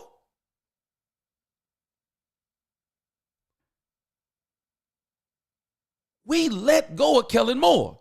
Now, we let him go because he left. But why did he leave? Mike McCarthy. Mike McCarthy says that everybody is being evaluated. And that set Kellen Moore off. And Kellen Moore left the team on his own. I was blown away when Bobby Belt said that.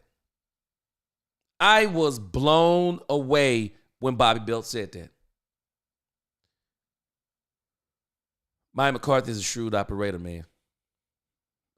I'm just telling you. Mike McCarthy is a shrewd operator. He is. And for everybody who said that Mike McCarthy had no control, you do not understand. This man had all kinds of control. Very manipulative. Very manipulative. He had all kinds of control. All kinds. People can tell me anything they want to about Jerry Jones. I'm not going to disagree with you. Jerry Jones made a lot of, and continues to make a lot of crazy decisions. But the thing that's really troubling to me, now I'm realizing some of these crazy decisions he was making was on account of Mike McCarthy.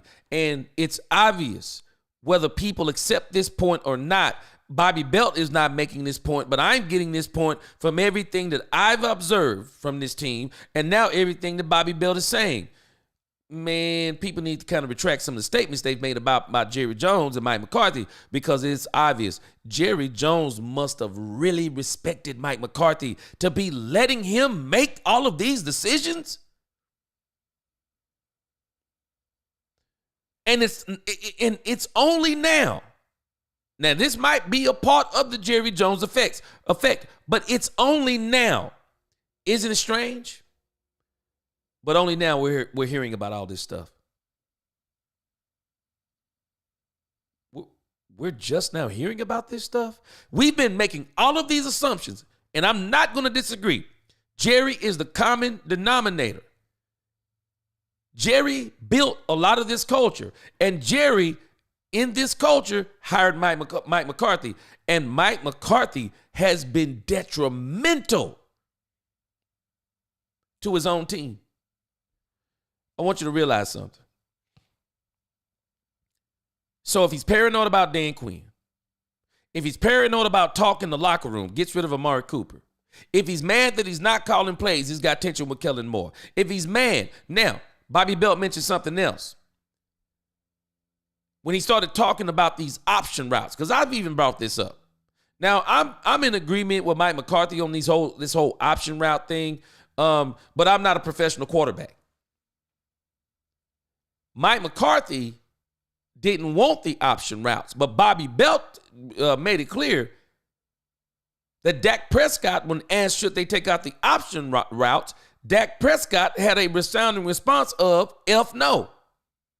He liked them. He liked the option routes. Was there miscommunication? Yeah.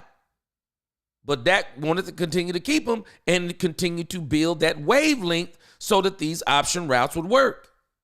So Dak pushed back on Mike McCarthy. And y'all remember when Mike McCarthy, me and Dak, we sat down, we went over every interception, and Dak comes back again and says, it's not like Mike McCarthy explained it. Dak pushing back on Mike McCarthy again. So it lets you know Mike McCarthy was not locked in. And that's exactly what Bobby Belt is saying. Now, maybe, I don't even think it's a maybe. So when we think about the reason why couldn't this team win more than 12? Because if you look at those 3 12-win seasons, how many games towards the end of the season, how many games did you not say, we should have won that game? How many times did we not say that? How many times was there a game where someone was saying, hey, man, if the Cowboys win this game, they're going to get the number 1 seed? How many times did we not win that game? Even when in some of those seasons, Dak Prescott balled out in those losses. And we still lost them. How many times? Bobby Belt is just saying something so clear. There were a lot of distractions on this team coming from none other than Mike McCarthy. And that Mike McCarthy was not locked in with this team the way that he should have. Because watch this, Mike McCarthy was more worried about himself than this team. Let me start off this super chat, and then I'm going to start reading some comments. Jay Recruiter, appreciate that $5 super chat. Jay Recruiter, get ready for head coach Kellen Moore. Smooth transition. Now, watch this, Jay Recruiter. Let's go ahead and let the cat out of the bag. So, Jane Slaughter Slater is slaying it once again. One, she's always asking Jerry Jones questions that I'm sure he doesn't want to answer. And then number 2, she's always talking to players, getting stuff out of players that you're going, why in the world would somebody tell her that? Well, Jane Slater is reporting that a part of Mike McCarthy staying on, this is why I'm saying, I did not believe for a second when everybody's saying, ooh, the thing that stopped it was a number of years. That's hogwash. Forget that. There had to be other things. Jane Slater is reporting one of the stipulations was Jason Witten being on the staff. Now, some of y'all might not remember this, but I said in one of our live streams earlier that if I extended Mike McCarthy, I would put him on a 2-year extension. I said this. I would give him 2 years. And I didn't give him a raise. So he's making $8 million. I thought it was making $4 million at the time. So let's say he's making $8 million. I would literally tell Mike McCarthy, tell you what we're going to do. We're paying you $8 million this season. We're going to give you a 2-year extension. 2 years. We're going to pay you $10 to $12 million give you 10 to 12 million. Let's say 12. We'll give you $12 million per season. That's $24 million. That is literally a $4 million a year raise. We'll pay you that with the understanding of this. At the time, I was wanting them to bring on Ben Johnson because I was saying, bring on Ben Johnson, let him sit up under Mike McCarthy for 2 years, learn the operations of the team with the understanding that if Ben Johnson picks it up quick, we're going to let you go in 1 year, but you're still going to get paid both years. You can go on and get you another team, and you're still going to get paid both years. We'll let Ben Johnson take over. That was my thought process from the get-go. But it sounds like from what James Slater is saying, Jay Recruiter, they also told him they wanted Jason Witten on the staff, which McCarthy understood what that meant. That is the writing on the wall. We only want you for 2 years, and Jason Witten's going to be the coach. Same arrangement, I'm sure. Same arrangement. I'm sure they were talking about 2-3 years with Jason Witten being on the staff. Mike McCarthy isn't dumb. He already knows what that means. If they put Jason Witten on the staff, they give him a 3-year extension, it's really only 2 years, maybe even 1.5. Maybe even 1.5. And who knows? Jerry mess around and don't give him players again. He'll be a lame duck again. He'll get 1 year, that coach will take over, then Jerry will start putting in players. Jerry will turn around and start putting in players. So, based on what you said, Jay Recruiter, I'm not going to be surprised if Jerry brings in Kellen Moore. You know why? Because with Kellen Moore, he can bring in Jason Witten. Kellen Moore is probably not going to object if he brings in Jason Witten because Kellen Moore has everything to win. Because Kellen Moore says, I just need to get the head coaching position under my belt. And sometimes that's what you do. Sometimes it's not about going to a team to necessarily, to win. You're a young coach. You do want to win. But you also, you want to get the experience under your belt so that if you get the next opportunity to be a head coach, and if you can do halfway decent, you will get your turn again. So then I get my name in the hat when people start looking for coaches again. So Kellen Moore, probably in his eyes, Kellen Moore's probably thinking, I got everything to win. So for him, he probably won't trip. He probably won't trip on this thing if they decide to bring in, Jason Garrett and put him on the staff, because Kellen Moore, unlike Mike McCarthy, man, Kellen Moore know what this is. Kellen Moore would know what this is. But at the same time, you know what Kellen Moore is saying? But I also know what it is for me too. I get my name with the head coach title tied to it, which will give him an opportunity again to go somewhere else. Let me read some of your comments here. Jay Recruiter says Zimmer needs to retire. I don't think he does. I don't think he had it, Jay Recruiter. I think Jerry went to Mike Zimmer and said, hey, can you do this for me? I got Mike McCarthy on the last year of his deal.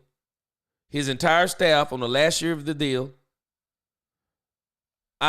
This is it.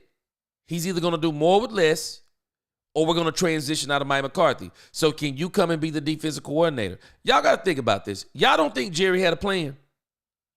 Jerry had a plan whether we liked it or not, because why in the world would he bring on Mike Zimmer for 1 season? That's a plan.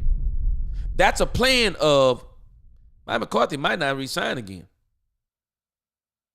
Jerry knew what he was doing once this Green Bay game, and the one place I will not push back on some of y'all saying this, why would he bring him back after the Green Bay game? I'm not going to push back on you. I'm just going to give you the solution.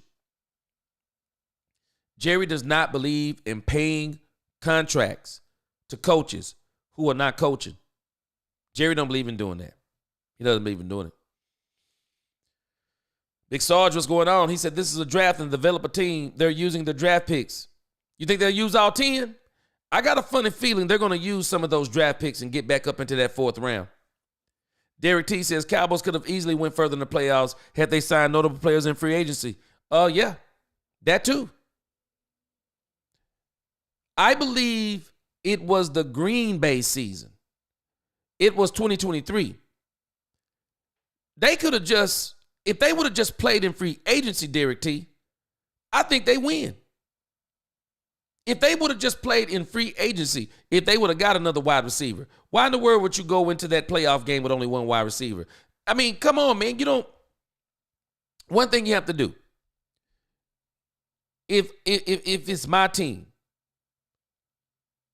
I'm not going to let some other team exploit my weaknesses if I recognize those weaknesses. Who didn't know the Cowboys needed another wide receiver?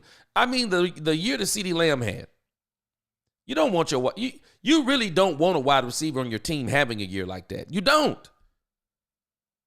If you got a wide receiver having that type of year, well, at least ask yourself this: why is he having this type of year? Does my other receiver have 1,000 yards too? Okay, my quarterback is just lighting it up then. He's got 1,700. The second wide receiver got 1,000. Third wide receiver got 600, 700, 800 yards. The tight end got another 700, 800, maybe 1,000 yards. I mean, when you're doing what Detroit doing, I mean, you maybe don't trip as much if you got one wide receiver that's got 1,700 yards. But if you look at your team and he is basically your entire productivity, you can't go into the playoffs like that. See, Bobby couldn't do this part, but I'm going to do this part. Yeah, I'm going to blame Jerry. I'm going to blame Jerry for that part. No, Jerry, you got to do something different, bro. You can't let Dan Quinn go into this game with no linebackers. I think Dan Quinn rebelled against him too. And Dan Quinn called a crappy game and got up out of here. Big Sarge. The incompetence of the Cowboys front office is damaging the Cowboys' chances of winning in the playoffs. This team is built to be average or slightly above average in the regular season. And so, again, Mike McCarthy is a part of that. Mike McCarthy has been a part of that. That's why I think that Jerry, this time, and again, I think he already knows who he wants. But I told you once, and I'm going to tell you again.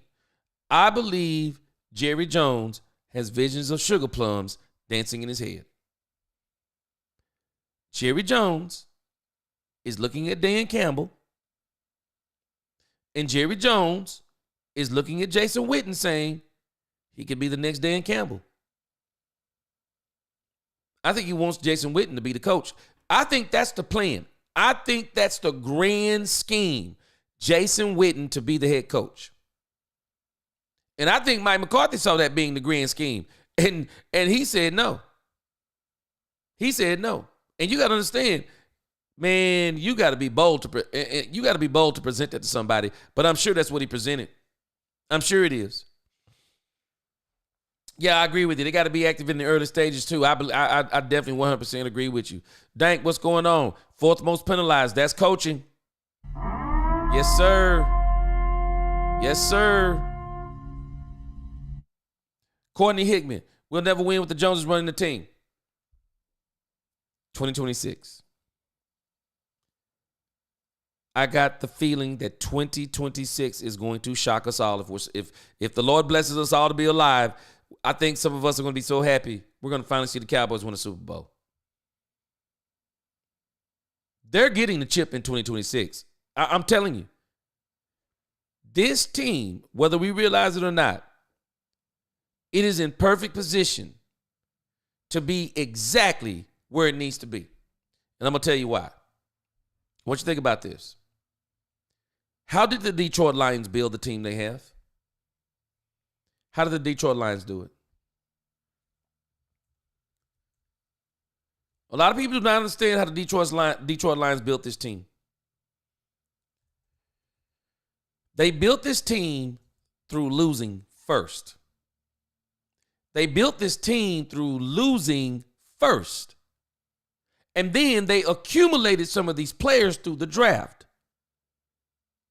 And then they got some of them in free agency. So you think about where we are. We're not like the Raiders. We're not like the Cleveland Browns. We're not like a lot of those teams that are in that position. We have our quarterback. Love it or like it or hate it, we have our quarterback. We already have a top-tier wide receiver. We already got Michael Parsons. We already got DeMarion Overshown when he gets healthy. We already got DeRon Bland. We already have, even when you start looking, think about our kicker, Brandon Aubrey. You think about some of our offensive line pieces that we know that are going to be pretty good, depending upon what we do on the defensive line.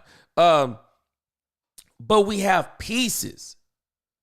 We're not actually in a total rebuild. And with all of these free agents, again, you got to think about something. We're actually not going to have a choice but to play in free agency. We're literally not going to have a choice. There's no way we sign all 30 of these players. I don't even think we're going to sign 15 of them. We'll be lucky to sign 10. I don't think we sign 10. Because we're going to be re-signing, we're going to re-sign Michael Parsons. I think Brandon Aubrey is going to have to be signed early. I don't think Brandon Aubrey kicks another kick on this team. I don't think he kicks another kick on this team without a contract. So there are going to be so many different things the Cowboys are going to have to do. I think they're going to have to play in free agency. They're not going to have a choice. Because if you lose that many players, you only got 10 draft picks. Where do you get all 30 of those players? You're not going to re-sign probably even half of yours. The Cowboys they've put themselves in a position. They're going to have to play in free agency. There's no other way they're going to do it. There's no other way. So the issue becomes, what players do we get in free agency? I got a strange feeling. Dak has been playing around with this. I think Jerry Jones told Dak Prescott the entire plan.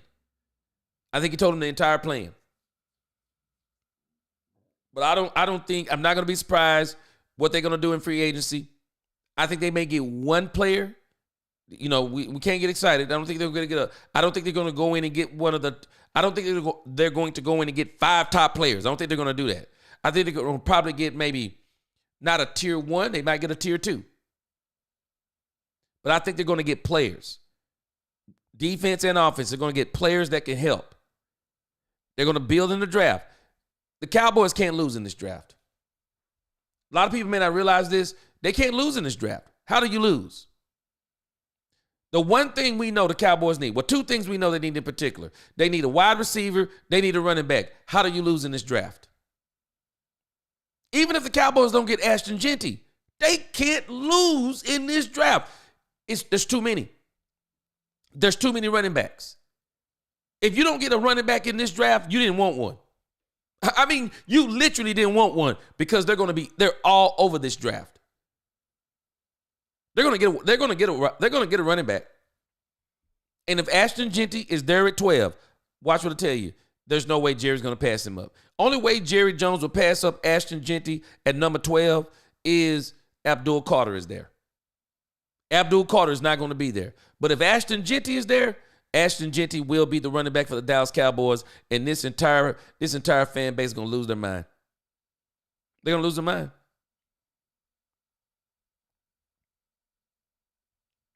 Freddie says, so if signing big name money, free agency is the way to get teams to win and win the Super Bowl, why waste so much money on the draft? Well, they're going to have to do it both ways.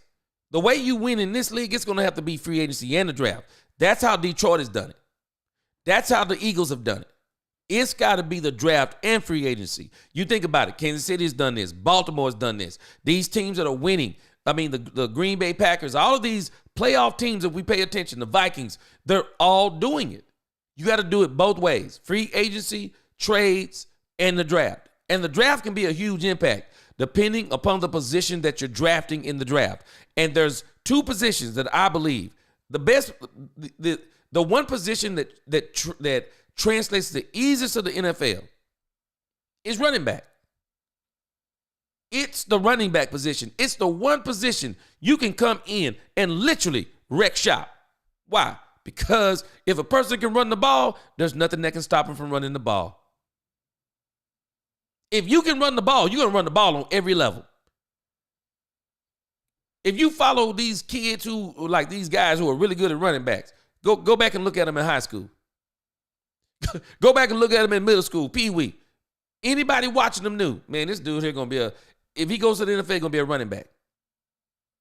Because they can run the ball. They're fast. They're quick. Make people miss. At every level, they can run the ball. And it's no different when they get to the pros. They're going to be able to run the ball. Ashton Jeanty, I'm concerned at how he looked against Penn State. But when he comes to the pros, not every team is going to be the best team. He'll probably eat against some of these mediocre, bad teams, even some of the good ones. He can run the ball. He'll still be able to run the ball and hits Dallas. They can't miss. They cannot miss in the draft on running back. Jeanty or not. Hampton, the guys from Ohio State, there's other players out. They can't miss. I don't think they can miss on wide receiver. They can't miss. If the Cowboys decide to go running back, wide receiver, 1 and 2, no matter how they flip it. I'll even say, even in the third round, 1, 2, and 3, the Cowboys can't lose on running back and wide receiver, 1, 2, and 3. They can't.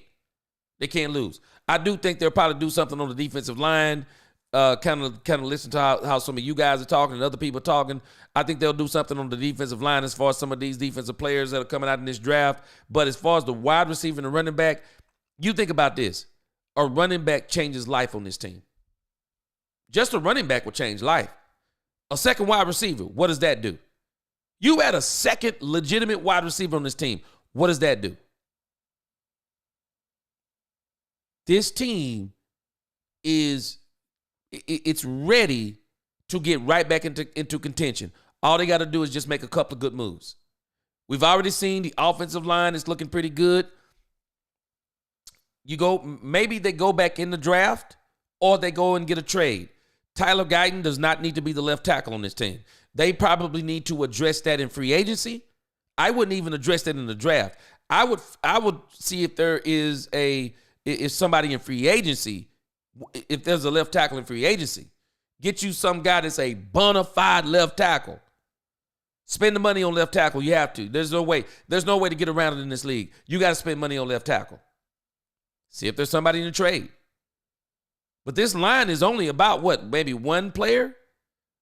One player. We're going to have some people coming back from injury. This team is poised to be right back in contention next year. Easy. Easy. I mean, you think about it. With backup players, we were kind of contending in some respects. So what will we look like with some of these starters coming back, and then we had a few new players? Let me read a few more of your comments, then I'm going to close this out.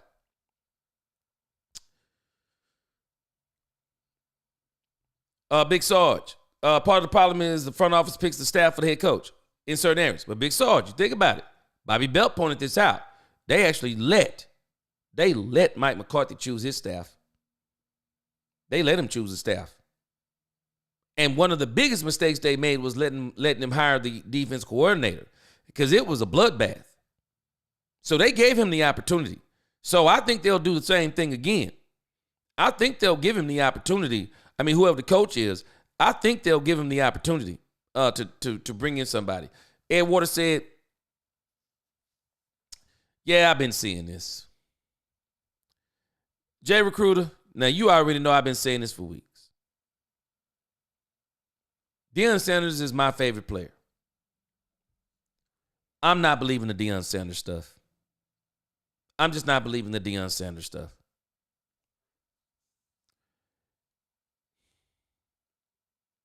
If Deion Sanders comes to the Dallas Cowboys, I just got to keep it real. As much as I love the Dallas Cowboys and as much as I love Deion Sanders, this would be a travesty for Deion Sanders to come to the Dallas Cowboys. If y'all think we're having drama now, as much as I love Deion Sanders, and I know that Deion Sanders is about winning, it'll destroy this team. I don't care what anyone says. It will literally destroy this team. In order to bring in Deion Sanders, he doesn't call plays, right? Deion Sanders does not call plays. So in order to get Deion Sanders, where there is no salary cap for coaches, but in order for the Dallas Cowboys to bring in Deion Sanders,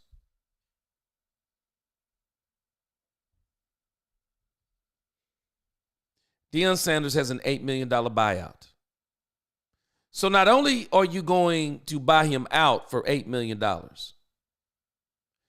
then you're going to have to turn around and make him one of the highest paid coaches in the league, because you lose all leverage when you offer Deion Sanders the job.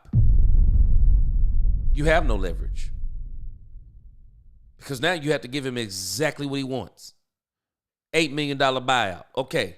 $14 million a season. Are you going to do that? Okay. Now, you can't go out, because Deion is not going to just let you, if he comes on, pick any offensive coordinator. He's going to want to pick his offensive coordinator. He's going to want to pick his defensive coordinator. He's probably going to want to bring some of the staff from Colorado. Oh, and by the way,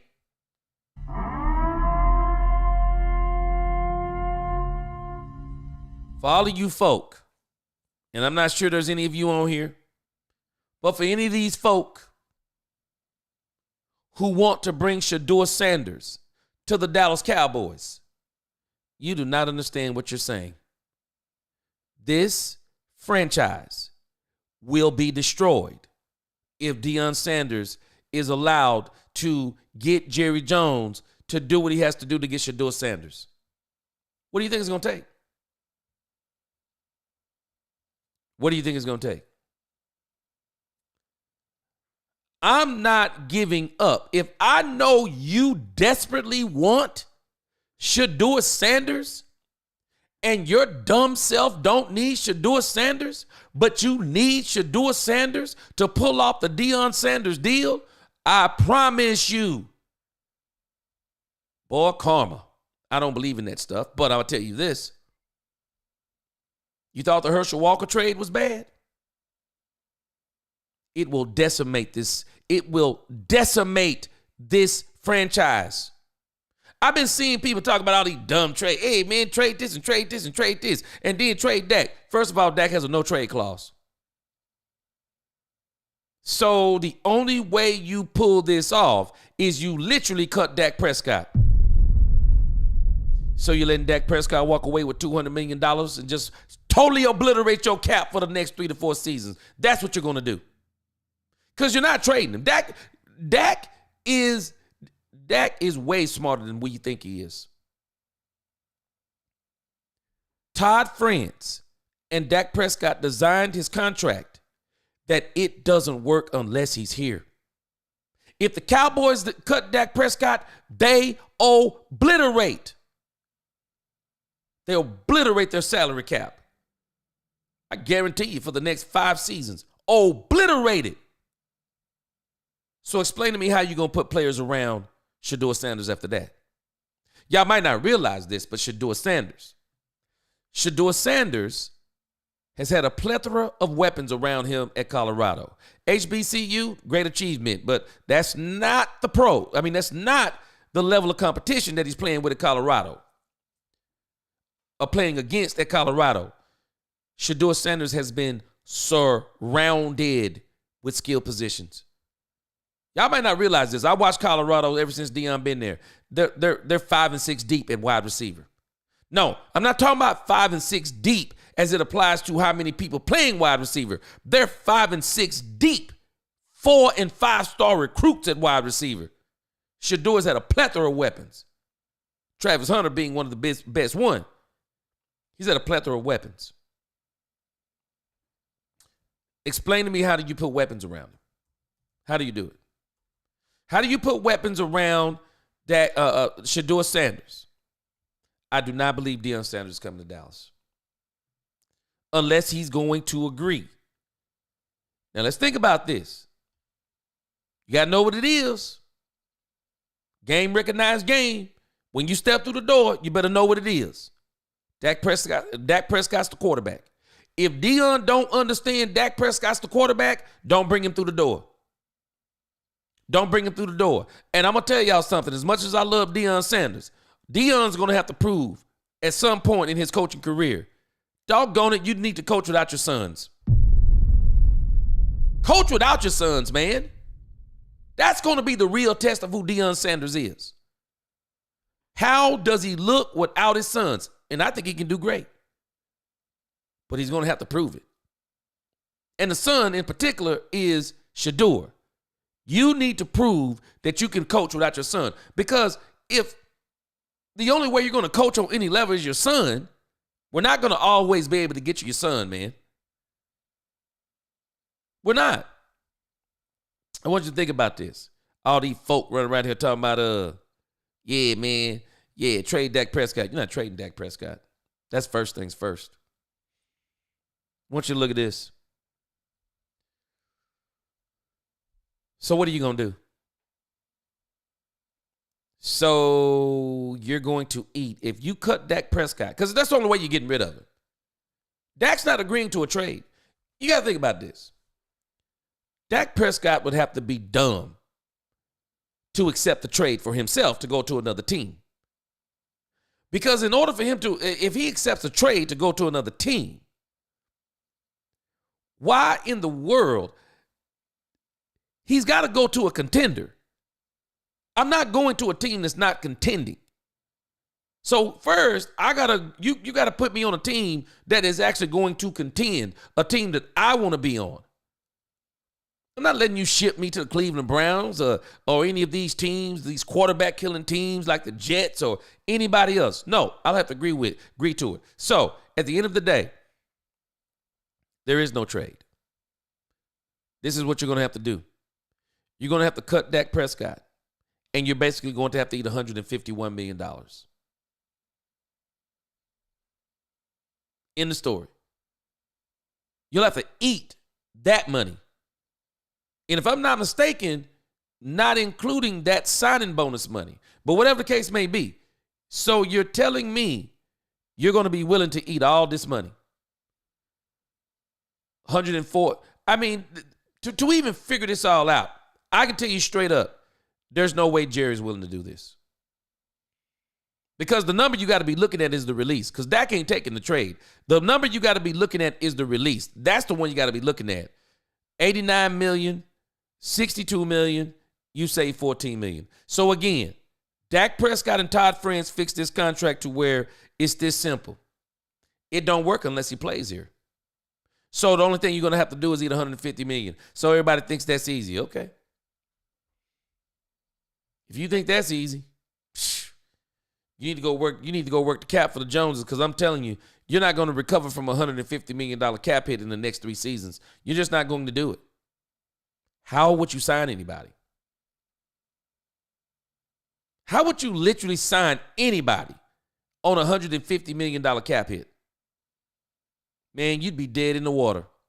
You would be dead in the water, and ain't nobody willing to do it. I guarantee you. And Jerry is not dumb.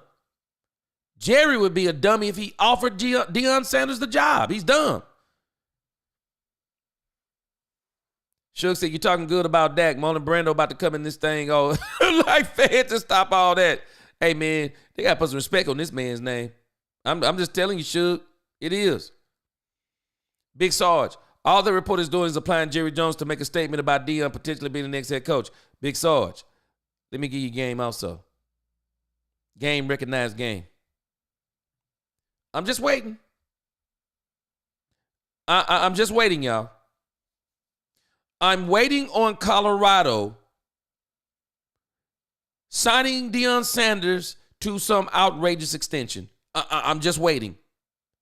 Because to me, that's what this all smells like. This smells like an extension for one Deion Sanders. That's all it smells like. Jerry loves Deion. Jerry don't mind Deion doing whatever he's doing with all this talking. Jerry plays the media game too. Jerry don't mind. I just don't even understand people saying that. I don't understand why people are saying that the Deion Sanders thing is legitimate. I do not believe it. It makes no sense. Why would Deion do that? $8 million buyout. We already know what you're going to want to get paid. You're going to have to get Jerry to do everything you want him to do. Bring in your staff. Man, I don't believe it. I do not believe it. Everybody keep talking about he's a legitimate. No, I don't believe it. I don't believe it. I just think this is a way of them, of Dion parlaying this into a large contract in Colorado. Freddie Morales signing Dion will be a publicity ticket selling move, not a Super Bowl winning move, because I don't think the Sanders can get us the big game. Just don't believe it. And not only that, y'all might be surprised. I think some of this fan base would literally leave this team if they hired Deion Sanders. My uncle has already said, and he's been a diehard Cowboy fan all his life. He said if they hire Deion Sanders, he's done with the team. He said because that would be the ultimate move for him that would prove that the Cowboys don't want to win. He said that'd be the ultimate move. I don't think it would be the ultimate move unless he did it and didn't do any kind of signings and things of that nature. Dro says, why didn't Kellen adjust after TP went down? I think they wasn't Ezekiel Elliott on the team that year?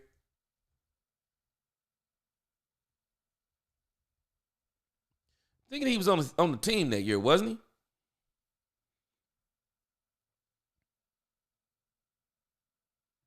Yeah, Zeke was on the team that year. So the problem is this, Dro.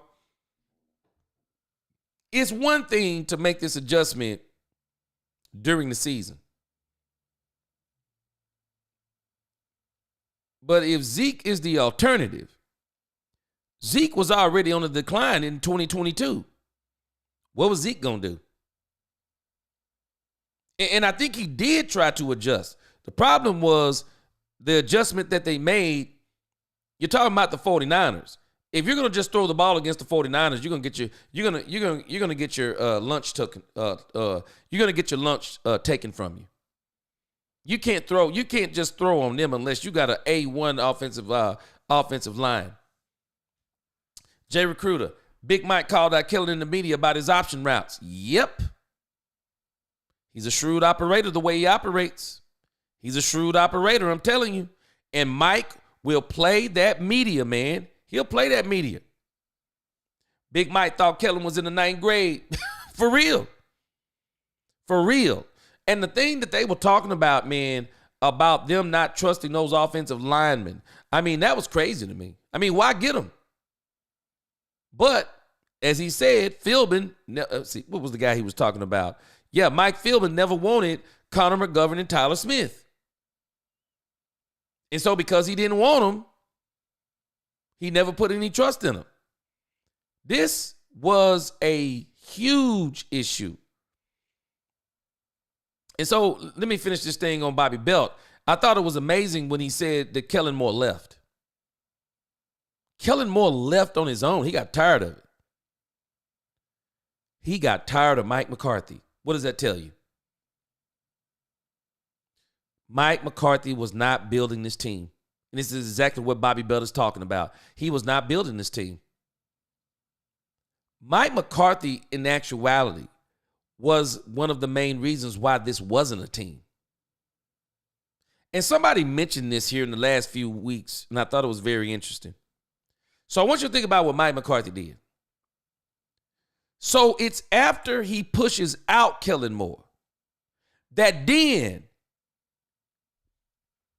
just put all this into totality.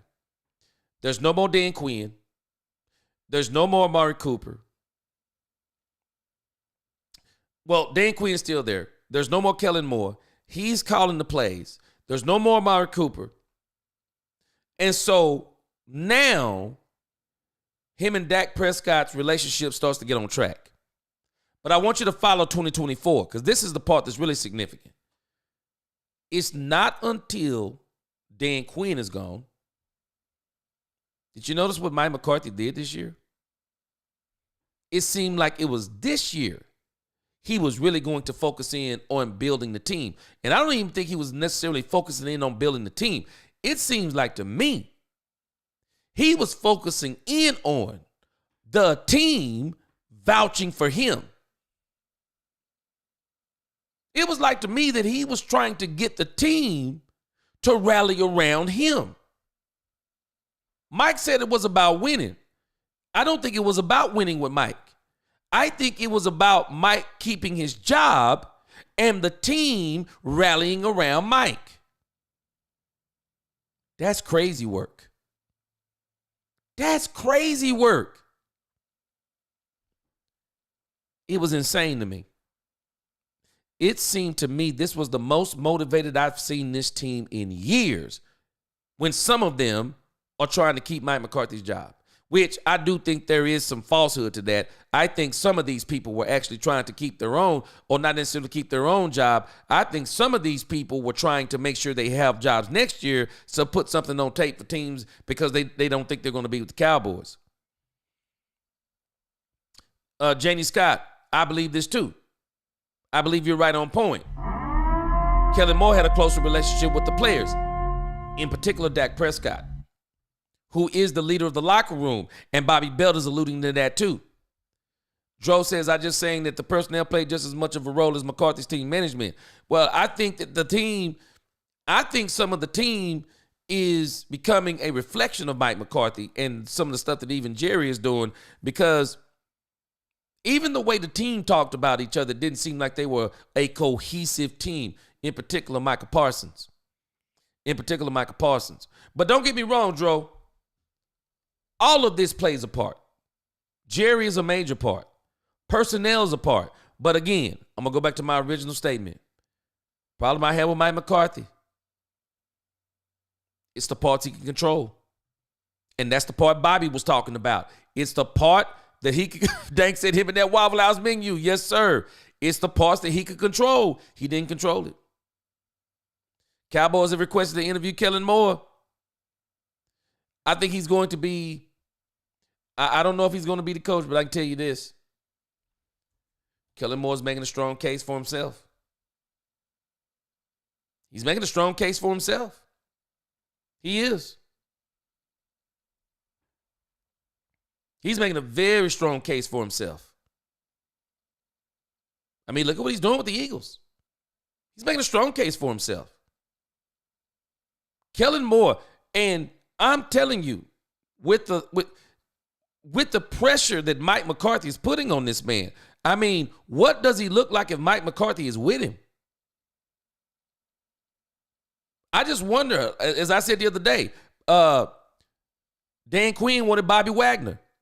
Did Mike McCarthy try to fight for Bobby Wagner?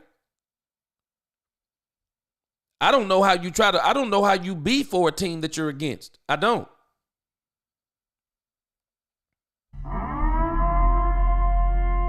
Nisi in the chat. Nisi. I will not be shocked if Kellen Moore becomes the coach on this team. I mean, 100% agreement with you. I will not be shocked if Jerry gave this dude everything he wants. I wouldn't be surprised if he gave him everything he wants. Yep. And you think about this. Yeah, I'm looking at what you said here. Todd Archer is reporting the Dallas Cowboys have put in a request to speak with Eagles offensive coordinator Kellen Moore about their head coaching vacancy. League sources have told Tim McManus and me Moore played for the Cowboys and served OC from 2019 to 2022. Yep. Now, once you think about this, you make an excellent point here, Nisi. Because if Jerry brings in Kellen Moore, he's got to also look at why Kellen Moore is winning. See, sometimes people make me laugh when they say stuff like, yeah, man, only reason the Eagles are winning is because of Saquon Barkley, which is not true. He's a major part of why they're winning. He's not the main reason why they're winning. The Eagles got good players on the team, man. Stop it. If Saquon Barkley was the only good player on the team, then the only thing you would have to do is key in on Saquon Barkley because everyone else would be trash. No, they did something genius. They got good players. So now you bring in a difference maker, Saquon Barkley. See, now you get a difference maker. It's one thing when you have a bad team and you bring on Saquon Barkley. It's a whole nother discussion when you already got a good team and you say, now let's put the cherry on top. Bring in Saquon Barkley. He opens up everything now because you got players. Because now teams, when they play the Eagles, they have to make a choice. So do we play single high safety and risk going man-to-man on Goddard, A.J. Brown, Devontae Smith? Do you risk that? You're playing Russian roulette. You're playing Russian roulette. You already got players. Because Saquon Barkley was not doing the same thing on the Giants. Saquon Barkley didn't drag the Giants to a 14-3 season. He didn't drag the Giants to the playoffs. He didn't drag the Giants. He's not dragging the Giants to the NFC Championship game. He didn't do that to the Giants. Man, when you got players, it matters. It does. Not only did the Eagles need Saquon Barkley needed the Eagles. Saquon Barkley went to a contender. And now he's got them in contention because of how good he is. But they're good too. And I laugh at people. Yeah, man, you know what, man? He ain't good. Kellen Moore ain't good. It's Saquon Barkley. Oh, I forgot. Kellen Moore not calling the plays. I forgot. Kellen Moore's not calling the plays. Jalen Hurts is just saying, hey, man, run to the right. I'm gonna hand it to you. I'm going to pitch it to you. Oh, I forgot. There's no plays actually being called. It's just handed to Saquon Barkley, and he does everything. Every team needs players. Every quarterback needs players. Every wide receiver needs a quarterback. Every running back needs a line. Everybody needs players. They all need an OC. We got to stop saying stuff like this. This is the very reason why we look at Dak Prescott in such a twisted manner. It's stupid talk.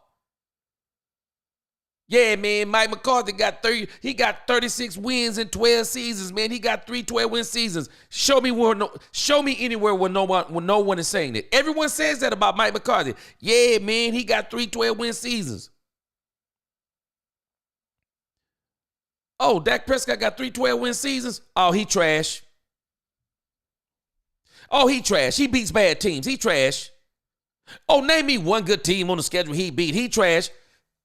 Okay, wait a minute. So Mike McCarthy gets the credit for 3 12-win seasons that he wasn't the OC for, except for one of them. He gets credit for 3 12-win seasons, but Dak Prescott gets credit for none of them. Oh, man, Kellen Moore, he trash. Well, he was only the play caller on 2 of the 12-win seasons, and then his plays were still being used in the 3rd season, just modified. This is crazy talk, man. Man, when people talk like this, it just blows my mind.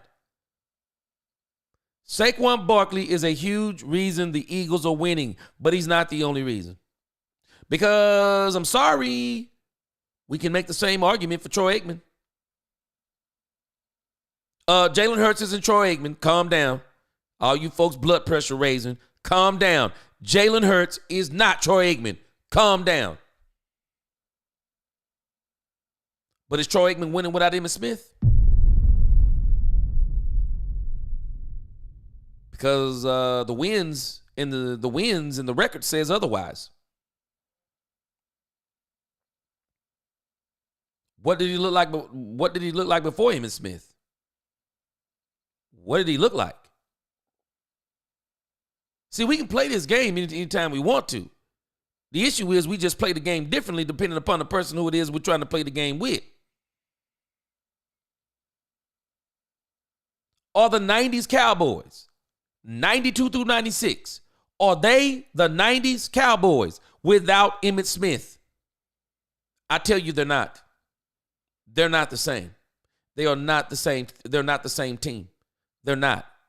Emmitt's not the same Emmitt Smith without that line. He's not the same running back. Is he the same without Michael Irvin and Troy Aikman? I don't think he's the same without them. We got to stop thinking on these terms. Football is the greatest team game you could ever play. It's the greatest team game you could ever play.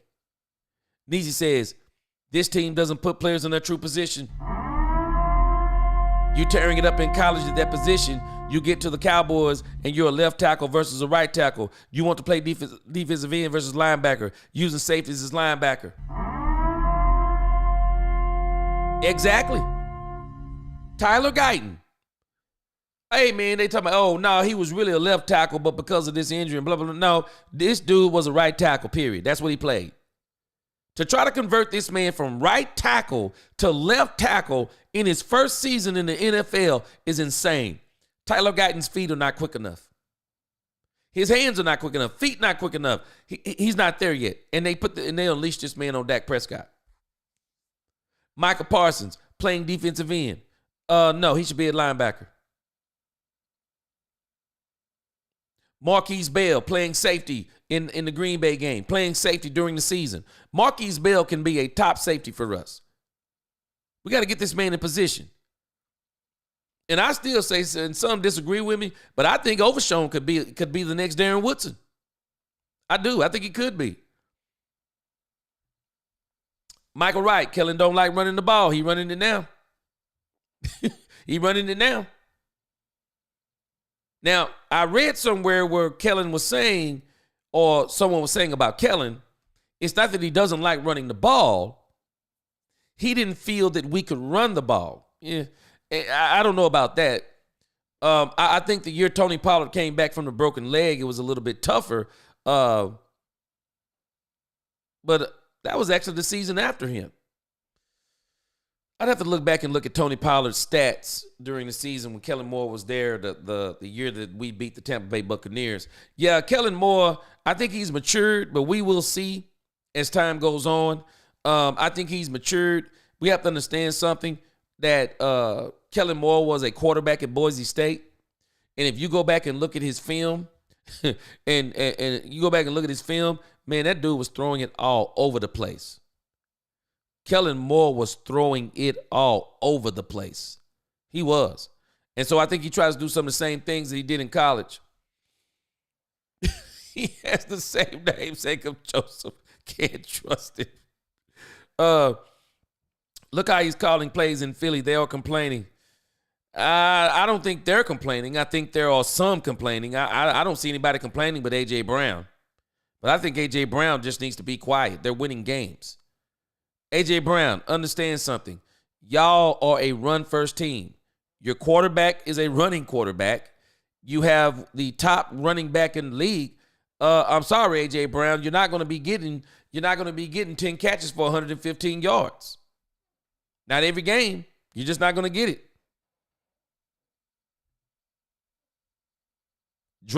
No, he's not. Everybody's asking, why did he bring back Mike McCarthy? Because he's not going to pay a coach to sit at home. He's not going to do it. Neezy said, I can see Jason as a tight ends coach, but Jerry needs him to be himself. He will bring out the dog in the tight ends. Yeah, he's probably going to put him at tight end. The issue is it's probably inevitable, Neezy, if he's sitting on the bench. It's probably inevitable that he's going to be one of the next. He's going to be one of the next. He'll be the next head coach.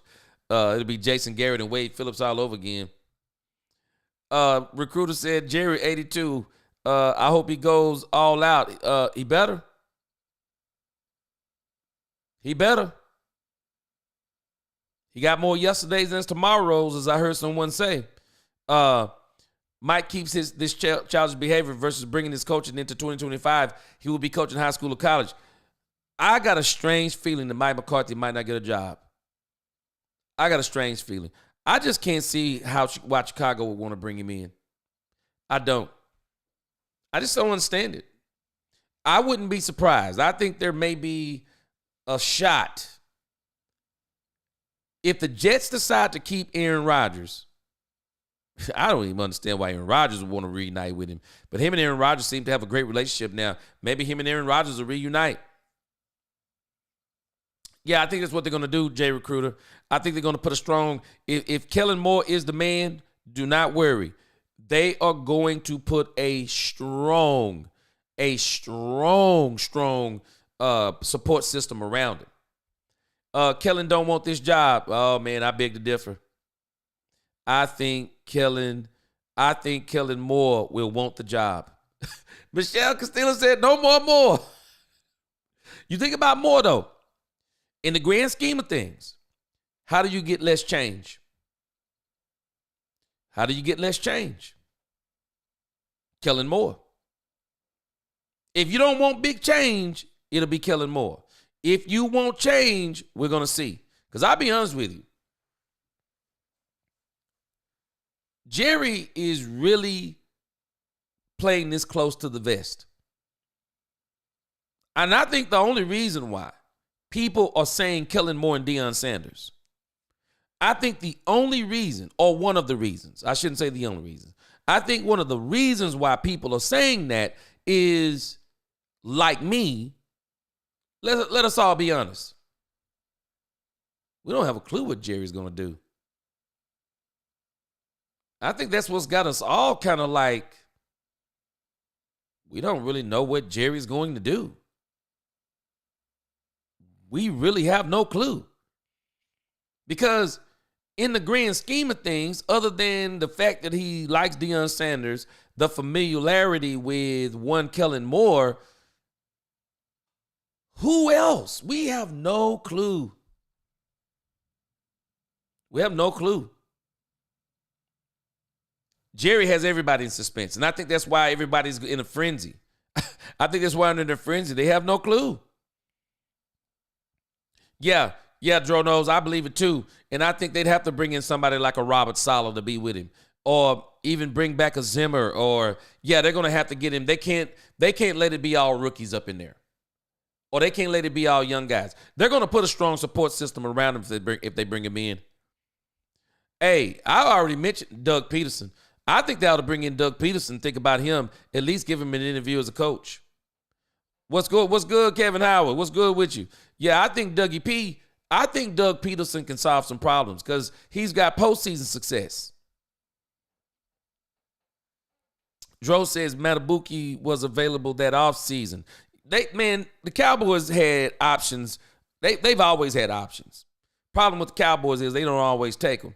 That's why I'm not going to not blame Jerry. Jerry is the common denominator in all of this. Nisi said as many injuries this team had this season, Jerry needs to also focus on depth. Well, he also needs to focus on Nisi, based on what James Slater is reporting. Mike felt like they were understaffed with the training staff and the people who help with the recovery. Mike McCarthy believed they're understaffed. And from what I understand, if you compare our staff to other team staff, we're understaffed severely as it applies to players. I mean, as it applies to strength and conditioning and recovery. Really bad, really bad aim. You can count on the Cowboys taking their time for sure. I hope they do. Passing wins in the regular season, trenches wins in the playoffs. Yes, sir. That's why for me, Jay Recruiter, I want them to go back to being a power run game. I want them to go not only get Ashton Genty, I want them to go get another running back in the later rounds and have two. And for me, I've already been showing y'all and saying this for the last few months. A winning formula for your quarterback, I don't care who he is. If you can get your quarterback to throw 25 times or less and win games, that's exactly how you want to win. That means that you have balance. That means that you can win in all kinds of ways. You want your team to win like that. I don't want the Cowboys to be pass happy again. Dak's already proved he can do that. No doubt. Dan wanted to get out of there. Yeah, Dan was ready to get up out of here, Michael Wright. And some say he wanted the Washington Commanders job. 2, he was upset that Jerry never got him. Jerry didn't get him Bobby Wagner, who is now playing with him and is doing a phenomenal job. Michelle said JJ is crazy, for sure. Niece said Jerry needs to let these coaches coach. Sometimes you need to yell and show passion. You know, I think I don't think it was ever in Mike McCarthy's nature anyway, Niecy. But I can tell you this. Everything that Bobby Belt is saying, Jerry actually did give Jerry actually did give Mike some control. He gave Mike some control. Mike just didn't control the parts that he could control. Hubert said, was the O-line coach a Mike pick? He was bad. I'm wondering too. Because he did, from what Bobby said, he brought in quite a staff. Because Jimmy, like Jimmy Johnson, if you're talking about the mentality or bringing in people, Jimmy had a great mentality and also let him bring in his people. Alex, when are you dropping the free agency show? Probably going to be, what's the date? Thursday?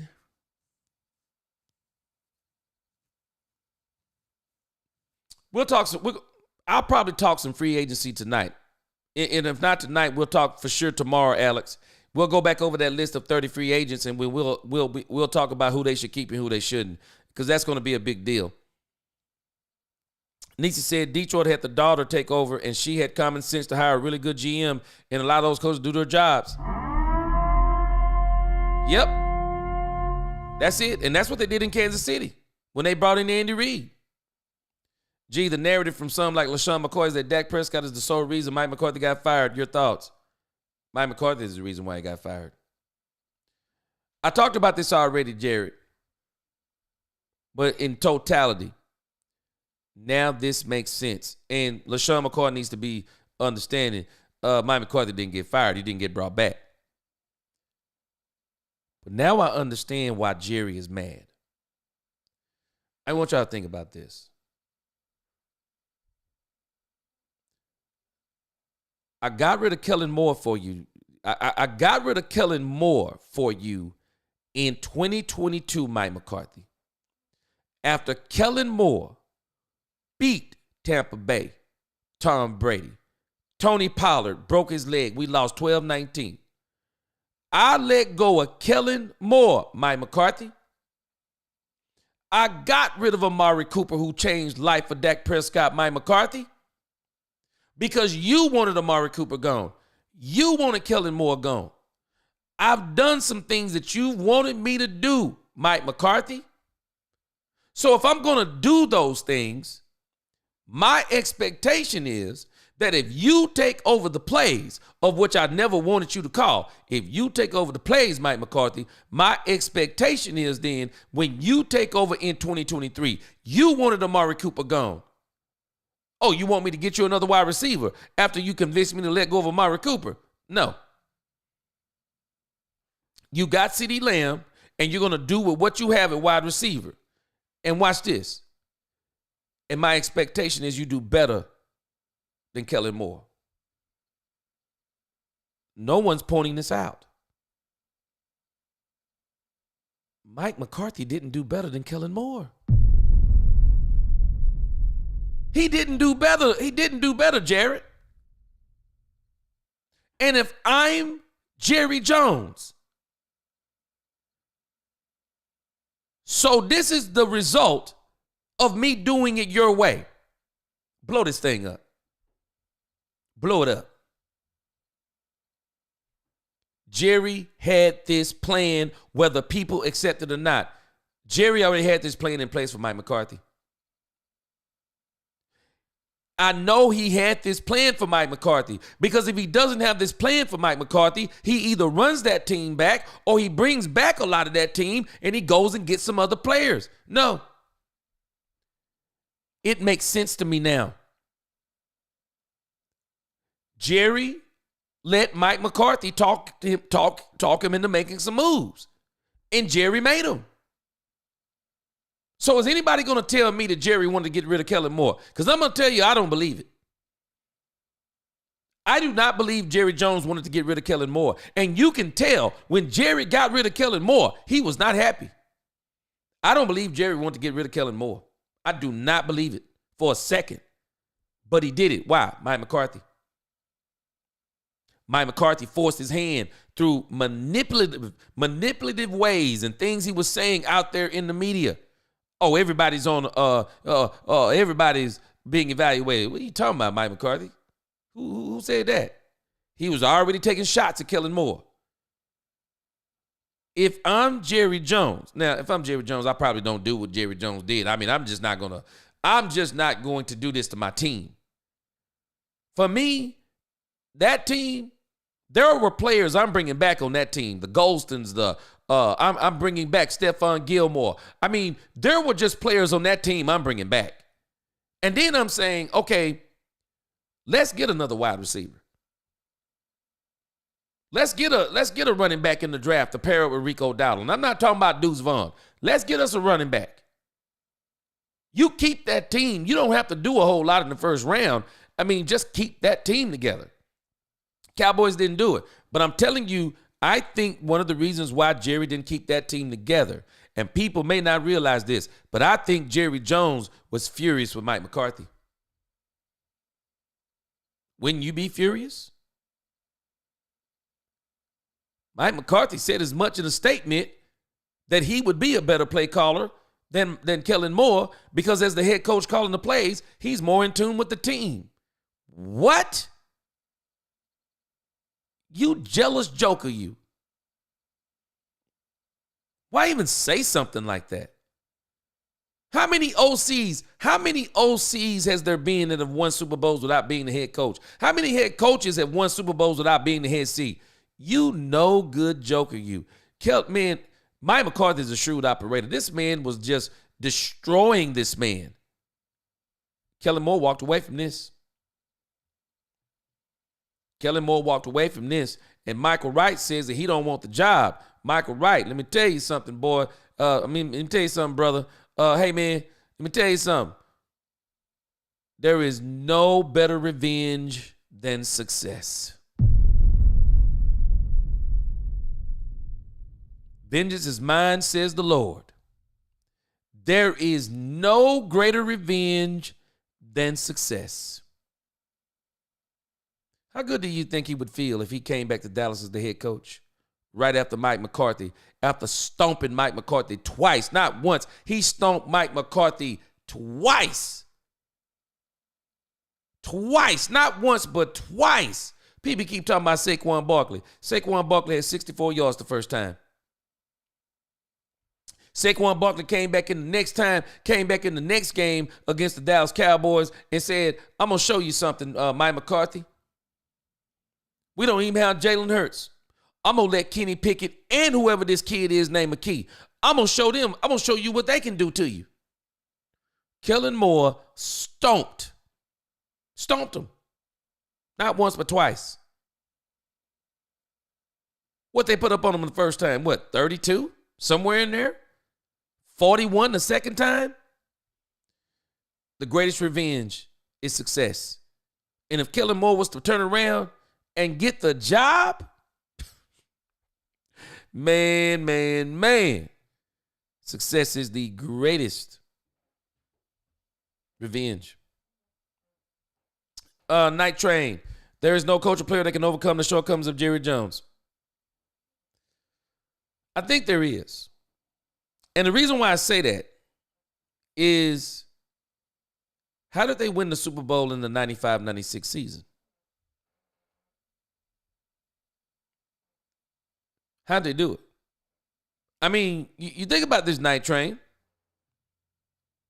What did Barry Switzer do in the 95-96 season? So I mean, really, what did he do in, what was it, 94 and 95? What did Barry Switzer do? Barry Switzer sat on the sideline and chewed gum. That's all Barry Switzer did. Barry Switzer did not have to coach this team. Jimmy had turned this team into a fine oil machine. But we started seeing some problems with the team in 94. They didn't win the Super Bowl. They didn't go to the Super Bowl. And then Jerry gets Deion Sanders. They go back to the Super Bowl in 95. Well, Barry Switzer is the coach. Barry Switzer didn't coach that team. He really didn't. That was one of the reasons why we get this famous quote on the side on Troy Aikman saying, when are the coaches going to start coaching? I'm tired of getting on everybody's butt. So how did they do it? They did it with the players. And if you think about even with Dak Prescott, people are not giving this man credit. With all the turmoil that's been going on around this team that we're now being made aware of, Dak Prescott was still winning. You think about the seasons that Dak has not won in. When you think about the seasons that Dak has not had a winning season, so we got 1-8-8 season. 1-8-8 season. That was Garrett's 8-8 season. But if you look at Dak Prescott's record, other than that, so Dak Prescott, rookie season, 13-3, winning season, 9-7, winning season, 10-6, winning season 2018, 8-8, 2019. Other than that season, 2-3, Dak was hurt. Those are the seasons where we don't see the winning seasons pretty much. Dak was hurt. His only 2 losing seasons are hurt seasons. He's 2-3 in 2020. He's 11-5 in 21. 8-4. He got hurt. He's 8-4 in 2022. 12-5 in 2023. He's 3-5 in 2024. He got hurt. Oh, they can do it. They can do it. It can be done. It's going to take a Herculean effort. I'm not even tripping on that part. It is going to take a Herculean effort. But I think they can do it. And Dank said we're talking about Jerry here. You know, you think about it though, Dank. Think about what I'm saying. It makes sense. They forced themselves this year, though. I don't know how and who they're going to get. The Cowboys have actually forced themselves into a corner. They're going to have to do something in free agency. There's no way they sign all those players. There's no way they're going to sign them all. Those players are going somewhere else. So that means we're going to have to get some players from somewhere else. We're going to actually have to play in free agency. We're going to have to play in free agency this year, y'all. Regardless of what we do. We're going to have to play in free agency. Yep, Sam Williams is coming back. Yep.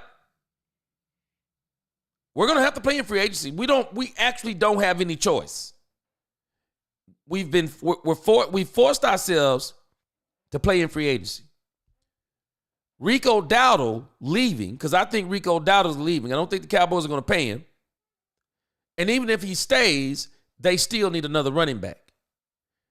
But I believe Rico Dowdle, I think they're going to let him go. We're going to be forced to get a running back. I believe Jerry gets a running back, first or second round. And if Genty is there, I don't think Dallas will be able to, I just don't think they'll be able to resist. I just don't think they'll be able to resist. They're going to get Genty. They will get a wide receiver in the second or the third. We don't have a fourth. They're going to get a wide receiver in the second or the third. And I don't think they can lose. They're in the 12th spot in every round. They cannot lose. Those wide receivers, minus probably the top 2, they probably won't start leaving the board anyway until the second and the third. The Cowboys are going to have an opportunity, no matter how you slice it. They're going to be able to get a top-tier running back and a top-tier wide receiver. It's going to fall right into their laps. I don't think the Cowboys are going to go O-line and D-line in the first 3 rounds. Maybe the D-line, I don't think they're going to go O-line in the first round again. I think in the first 2 rounds, they're going to be skill positions, either the first or the third or the second and the third. But those first 2 of those 3 picks, I think, will be skill positions, and they'll probably address the D-line.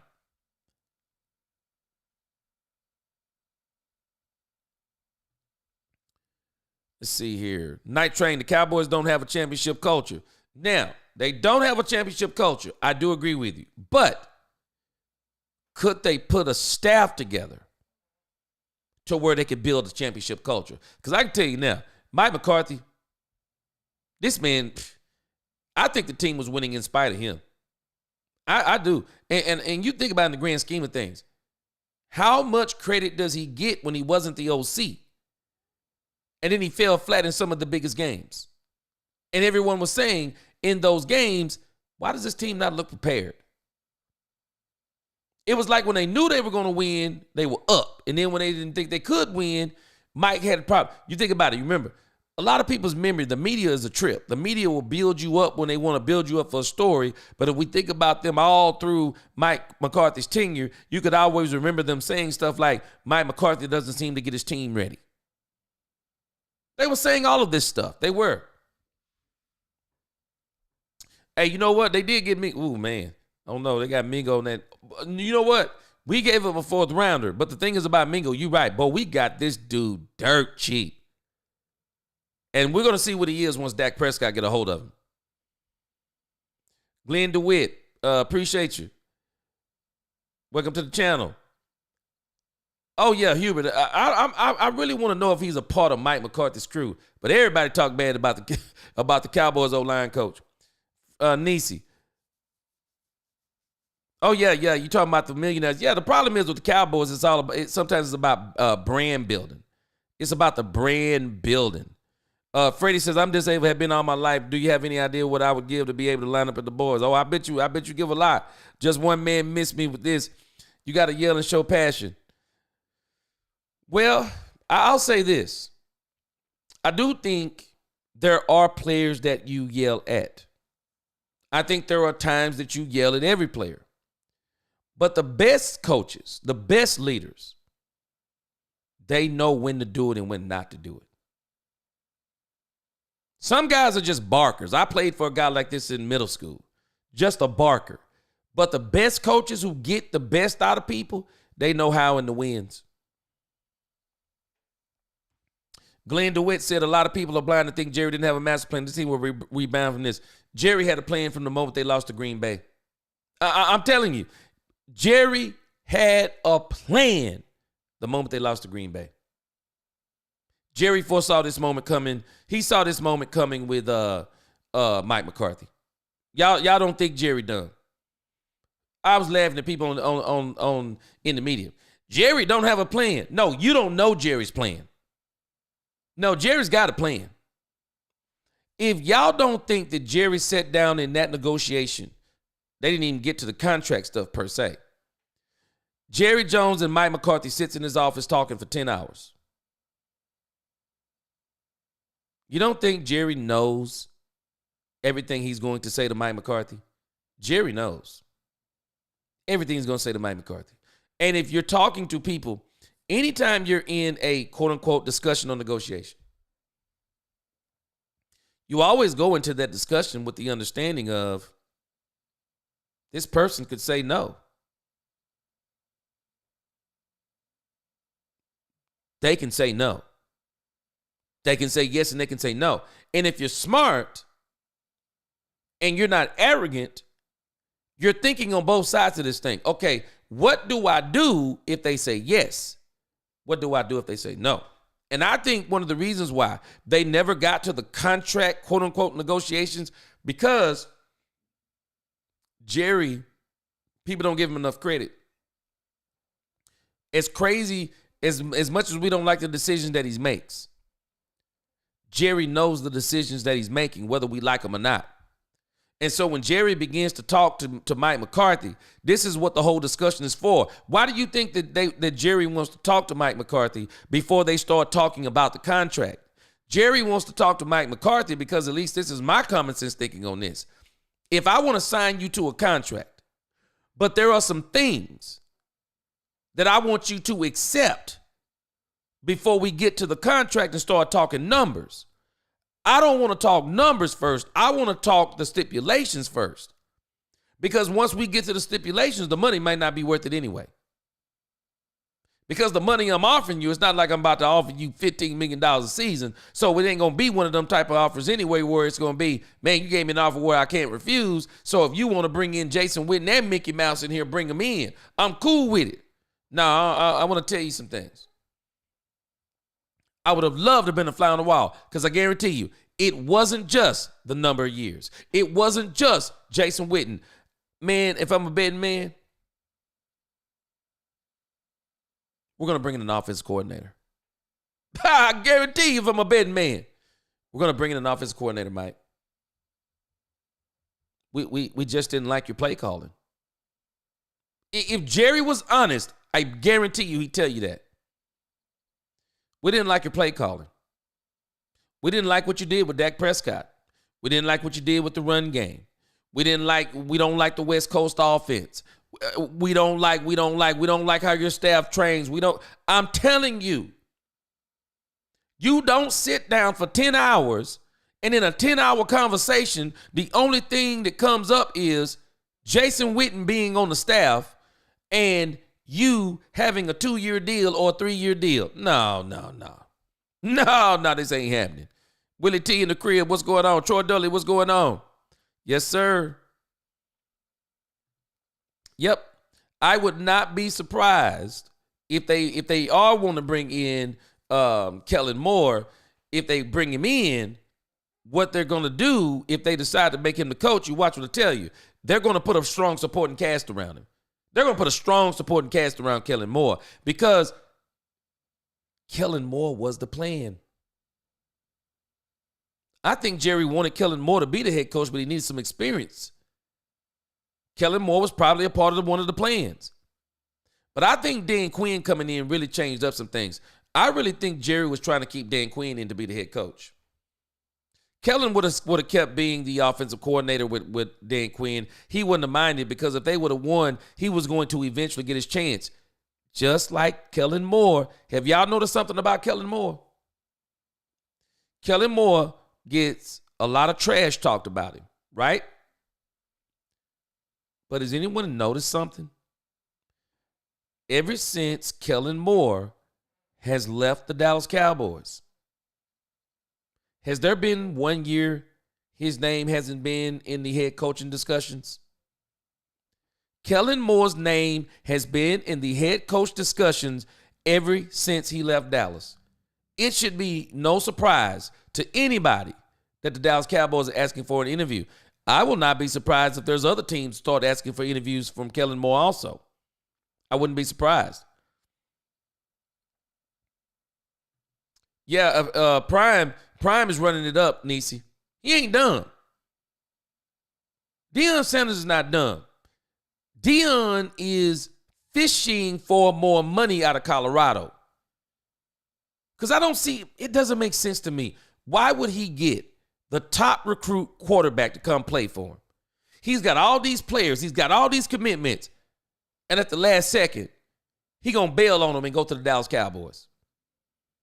He's going to bail out of a sure situation to where he does have control over everything on the football program. Deion Sanders has all control. Carte blanche. He's got all control, only to come to the Dallas Cowboys and have limited control. I'm just not buying that. Deion does that. It doesn't make sense. Not to mention, Deion, man, stick with what you were. You've already said what you love doing for those children. Man, keep doing what you're doing for those kids. Jerry's not hiring a black coach. Willie T, I hear a lot of people saying that. They also say that Jerry Jones will never get a black quarterback. I'm just not believing it. Now, I'm not saying that when it comes to some of this stuff that there could not be a racial component as it applies to any team. I do think as the years go along, you're going to see some of this change. But what happens a lot of times, you got to think about how Jerry Jones operates. I don't think Jerry Jones operates on the black plane as far as coaching goes. I think what Jerry Jones operates is, you'll notice that Jerry, a lot of his coaches, friends, ex-coaches, Jerry does a lot of spinning the block. He does a lot of spinning the block on his coaches. Other than Jimmy, Jerry does a lot of spinning the block on his coach. And even Jimmy was his friend, so he spent the block on Jimmy. Jerry spins the block a lot. Mike McCarthy, to me, was the kind of the anomaly. The Mike McCarthy thing, Jerry Jones Jr., I guess, is part of this whole situation. But I'm not necessarily sure if it's a black thing with if it's a black thing with Jerry, because people say the same thing about a quarterback. And when you think about the black head coaching carousel. So who is the black coach that you would hire? So you think about, we got Robert Saleh coming in. I wouldn't hire Robert Saleh. Robert Saleh is a defensive coordinator. You signed your quarterback to $231 million guaranteed. You don't bring in Robert Saleh to be the head coach. At least to me, you don't. You don't bring him in unless you're going to get Ben Johnson. It's the only way you bring in Robert Saleh. Because if you bring in Robert Saleh, the offensive side of your team may actually decline. And if you think about where do we have the most money invested, right now we have the most money invested on the offensive side of the ball. You think about Brian Flores, the next black coach. Sure enough, I'm telling you, Brian Flores worked wonders in Miami. And again, if it hadn't been for that Tua Tagovailoa stuff, Brian Flores would probably still be with Miami. But what is Brian Flores? Brian Flores is a defensive-minded coach. If you're bringing in Brian Flores, you're basically saying, I want a defensive, I mean, I really do. I want a defensive-oriented team. You think about the next black coach, because these are probably the top three. Robert Saleh, Brian Flores, Aaron Glenn. And don't get me wrong, I would look at all three of them for coaches. I would actually literally bring them all three in for interviews because I'd want to know what their mind is. And you never know. In an interview, they could change my mind. But Aaron Glenn, what is he? He's a defensive-oriented coach. So unless you want your team to be defensive-oriented, you're not bringing in those three coaches to be your head coach. I don't know Jerry's mind. None of us really know his mind as it applies to where he is on black head coaches. But if you look at those three coaches, they really do not fit what Jerry is trying to do. And another reason why I say this is, let's see. I want you to think about this part. So when you think about Jimmy Johnson, Jimmy Johnson had a staff. So you didn't have to worry about Jimmy Johnson. I actually like the way Jimmy did it. Bill Parcells, they wouldn't let Bill Parcells do the groceries, blah, blah, blah. So but let's kind of look at with the Jimmy thing. So you got Barry Switzer, I think it is. Barry Switzer really didn't coach the team. Shane Gailey, correct me if I'm wrong. I consider Shane Gailey to be more of an offensive-minded coach. Jerry Jones seems to like the offensive-minded head coaches. Now, Wade Phillips was the defensive coach. I'm not sure about Campo. I'm not sure about Campo. I mean, the days when these guys were in here, man, it was some dark days, man. It really was. But when you think about where Jerry is now, okay, let me put this part in. If you think about what Jerry has a tendency to do, Jerry seems to be looking for offensive-minded coaches. He really does. He seems to be looking for offensive-minded coaches. And so you got Bill Parcells. Wade Phillips was defense. But you think about it. And I don't know, what would y'all consider Bill Parcells? Would y'all consider Bill Parcells to be offensive or defensive? Offensive or defensive? But I consider Shane Gailey to be offensive. Dave Campo, I have to look up what position he held with the Cowboys when he coached here, because I think he was a part of the old coaching staff. Bill Parcells, I'm wondering what I don't know what I would classify Bill Parcells. Maybe defensive, but Wade Phillips was defensive oriented. But you think about what have the last two been? And in particular, Jerry Jones had Tony Romo, so he wanted an offensive-minded coach. He's had Mike McCarthy, Tony Romo, Dak Prescott, offensive-minded coach. And if I'm a betting man, I'm not going to be shocked if Jerry again is going for an offensive-minded coach. So when you think about black offensive coordinators, y'all have any come to mind?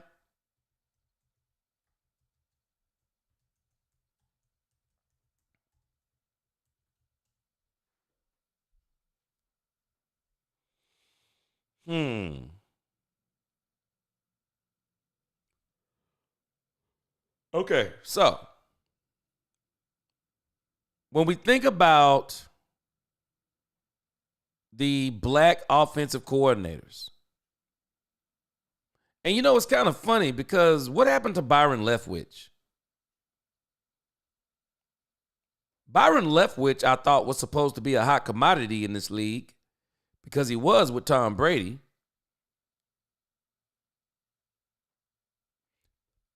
Jerry is looking for I think Jerry is looking for an offensive-minded coach, and I just don't know of any black offensive coordinators that anybody is talking about. Y'all help me out. I could be wrong. I just don't know of any black offensive coordinators. I really don't know of any.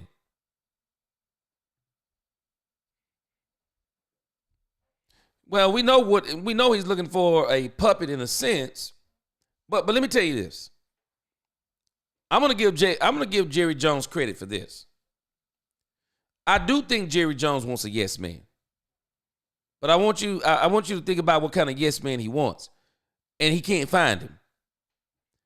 Jerry is looking for, I think this is kind of even what Night Train is kind of alluding to. Jerry is actually looking for the coach that can win in spite of him. That's what Jerry, despite of who he is, Jerry is wanting the coach that can win.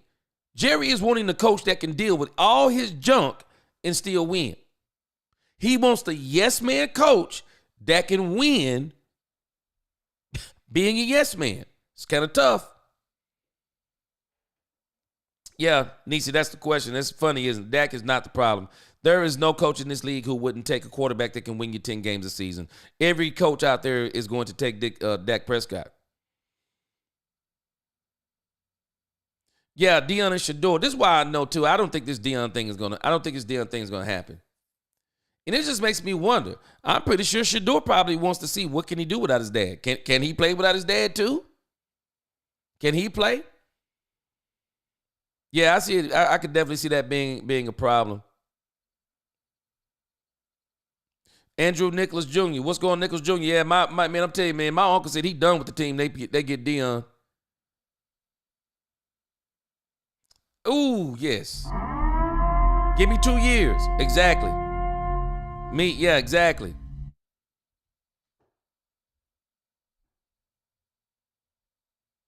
Yeah, Deion needs to coach without his son. He does, Willie T. There's no doubt about it. He needs to coach without his son. Yeah, Warren Miles, I'm with you. Dak is way better than Shador Sanders. I mean, Shador needs a lot of work.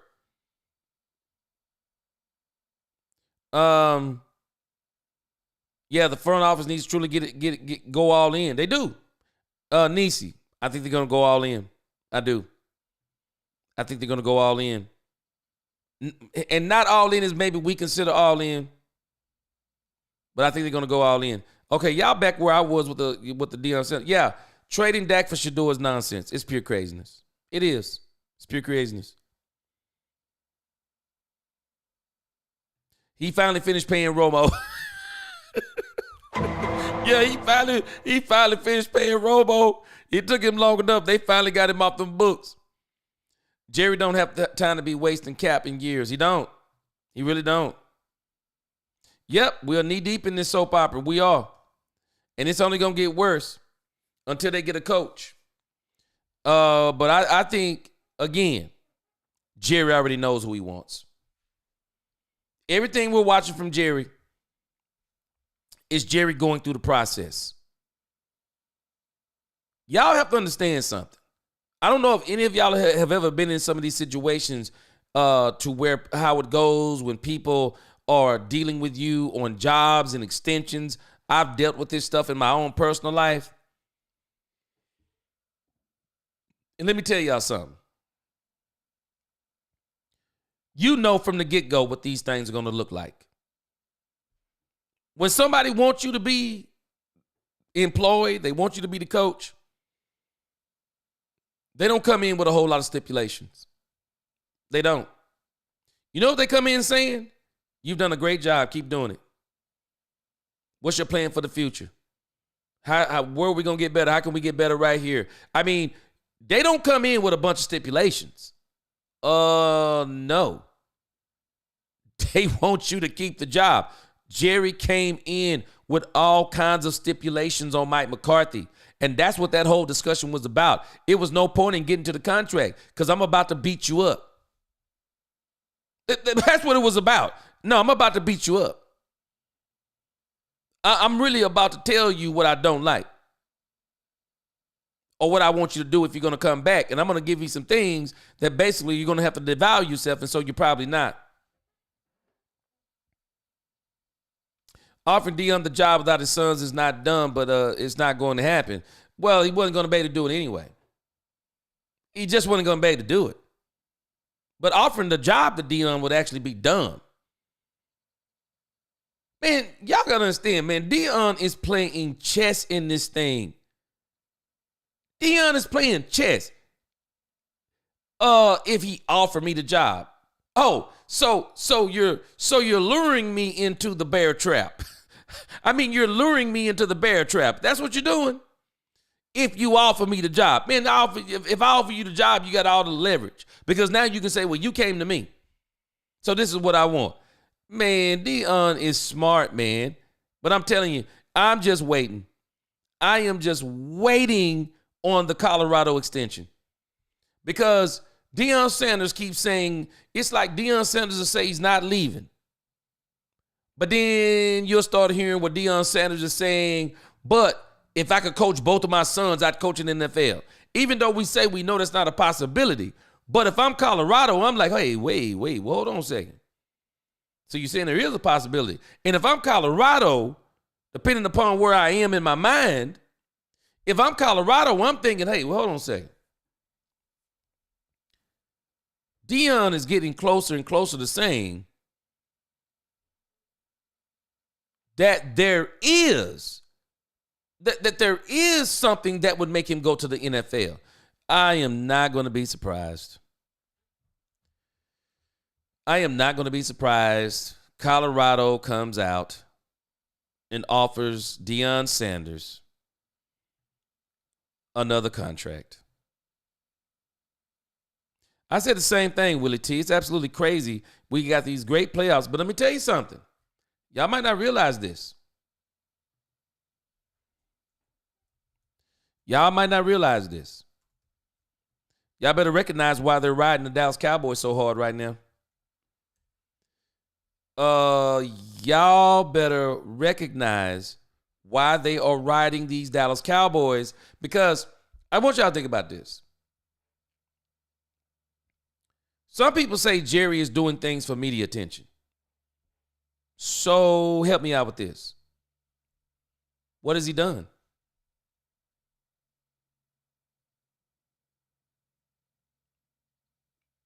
What has Jerry really done?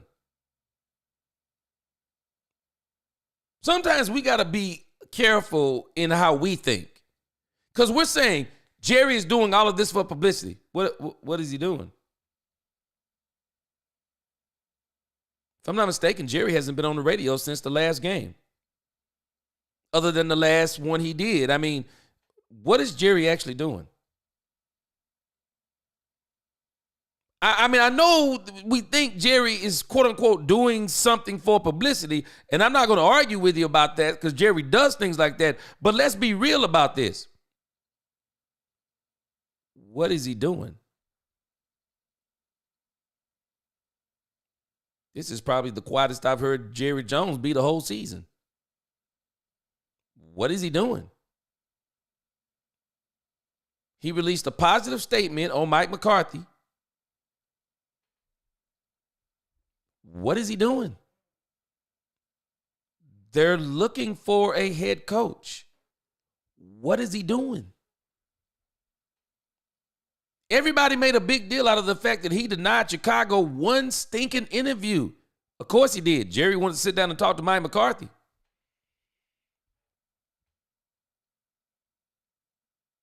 What is Jerry really doing? Nothing. Jerry's doing nothing.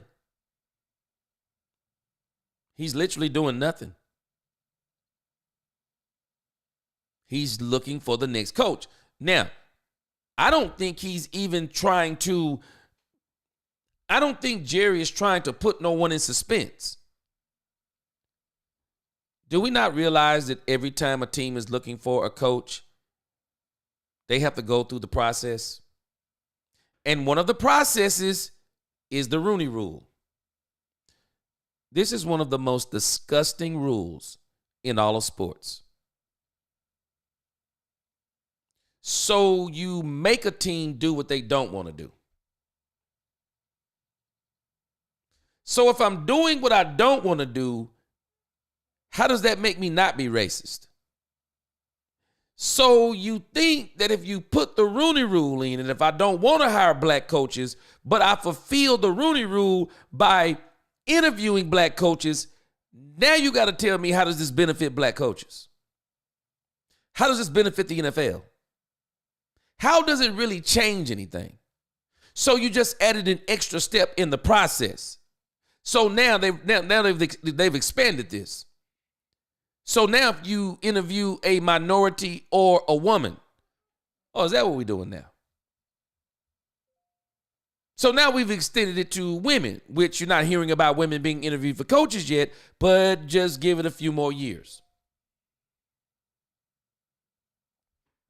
So we put things in the process just as a formality. It's stupid.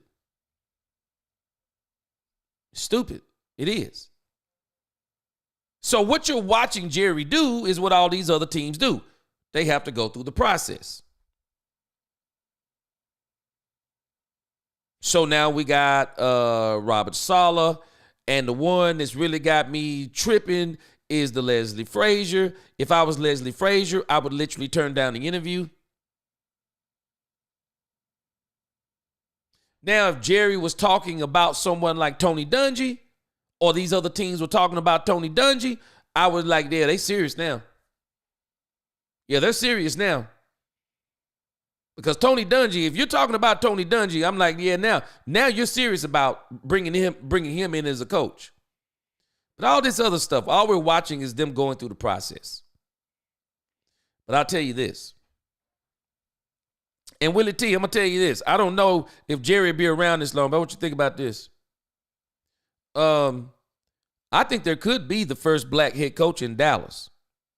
And I think that first black head coach in Dallas could be none other than Dak Prescott. People do not understand, man. Dak Prescott can call some plays. Dak Prescott knows this game. People have already said what a great leader he is. I would not be surprised that Dak Prescott could be in the future of a head coach of this team. I believe that's something that Dak would take. I don't know if he would take being an OC or anything like that, because Dak got so much money now. You can't. I don't even think you can pay Jerry, just like Tony Romo. You couldn't pay Tony Romo enough to come out of that booth.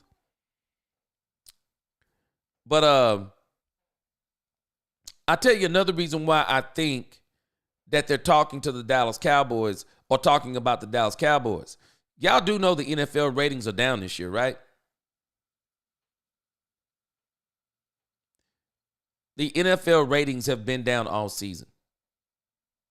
And as a matter of fact, I want you to think about this.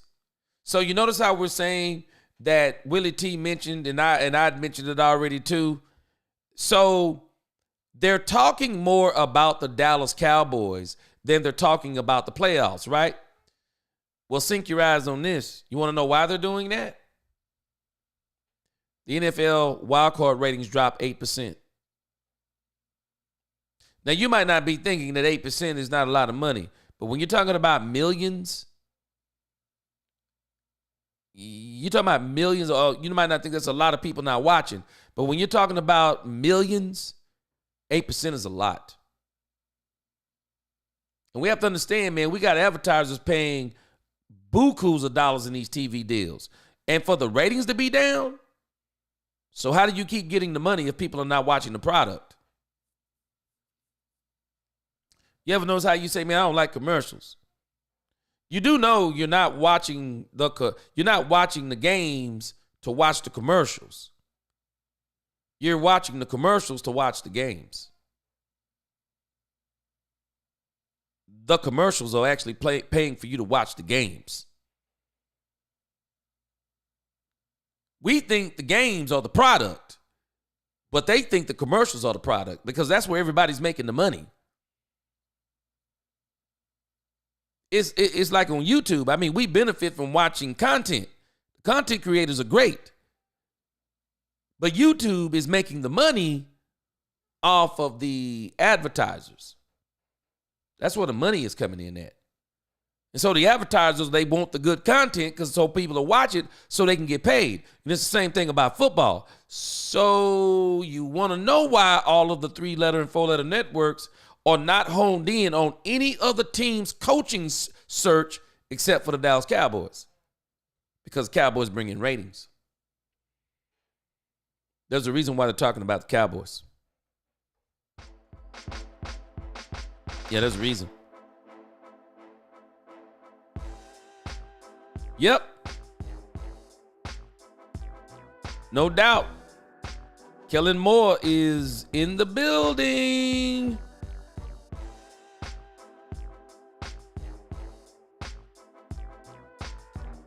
You said Jerry listened to the media more than McCarthy. Man, I don't know. I think Jerry listened to McCarthy more than he did the media.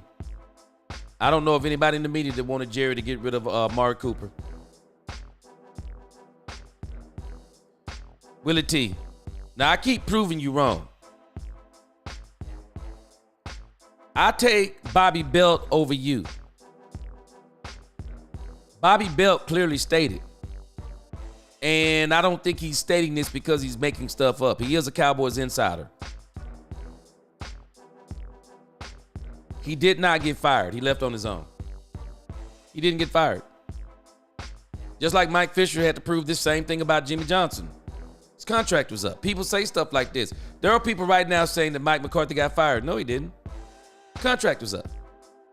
You don't get to fire somebody on the last day. No, they just basically said we're not going to do it. It's not a lie, Willie T. Kellen Moore didn't get fired. Mike McCarthy pushed him out. He quit on his own. Now, if you know something, I mean, you say a lot of things. You always say what people say, not facts. But I always knows you never submit anything but what you say. Kellen Moore did not get fired. At least that's what Bobby Belt said. So unless Bobby Belt is lying, Kellen Moore left on his own. That's what it's saying.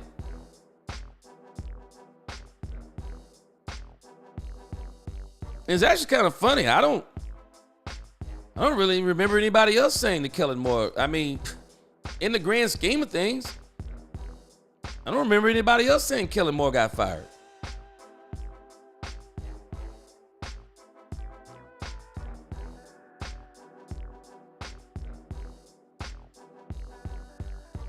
Stop the press. Willie T. I don't know. Maybe you just talk to everybody like you think you know all of these things. But I just keep noticing you always say something not true. And then I'll show you where you're the one that's the liar. And you never come back and say, oh, you're right about it. You said that Jerry Jones was not the architect of the salary cap. And I showed you clear evidence he's the architect of the salary cap. And you never came back and said, okay, you're right, G. I notice you do this a lot. I love you, though. But you do this a lot. So now you just said according to your sources. We're going to use your sources because that's the only thing we can use unless we're just going off what you're saying. You said it's a lie. You said Kellen Moore got fired. You said he didn't leave on his own.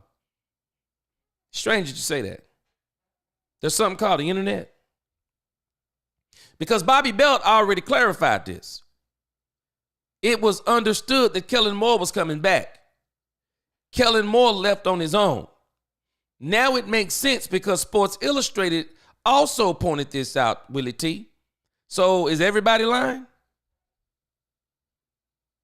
The Los Angeles Chargers are going into the 2023 season with a new sense of energy, and a big part of it has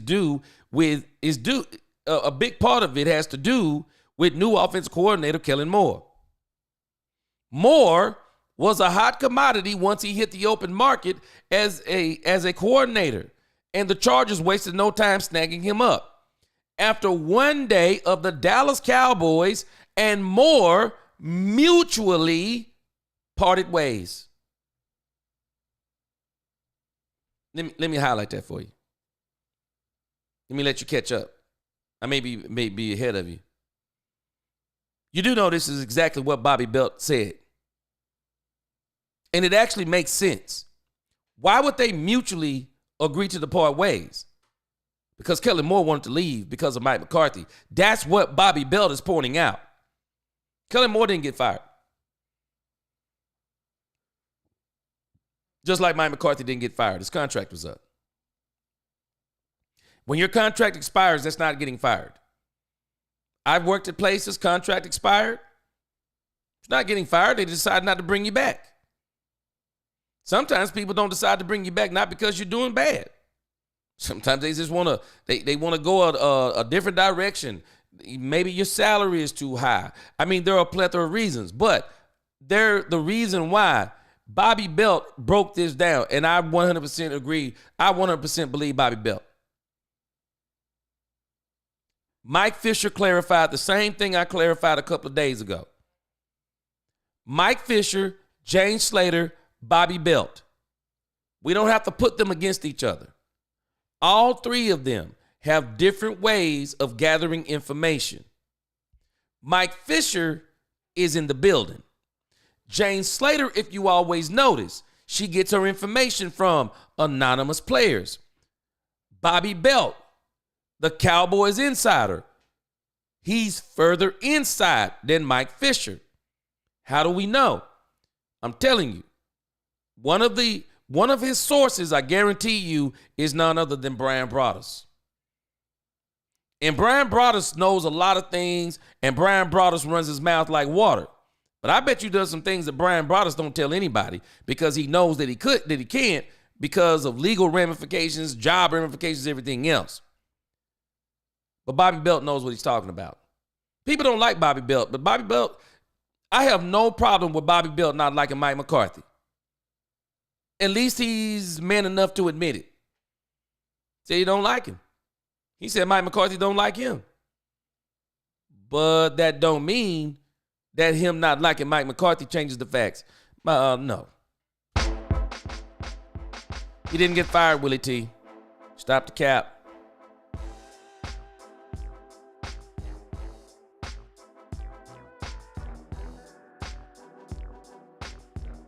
Metris, no doubt.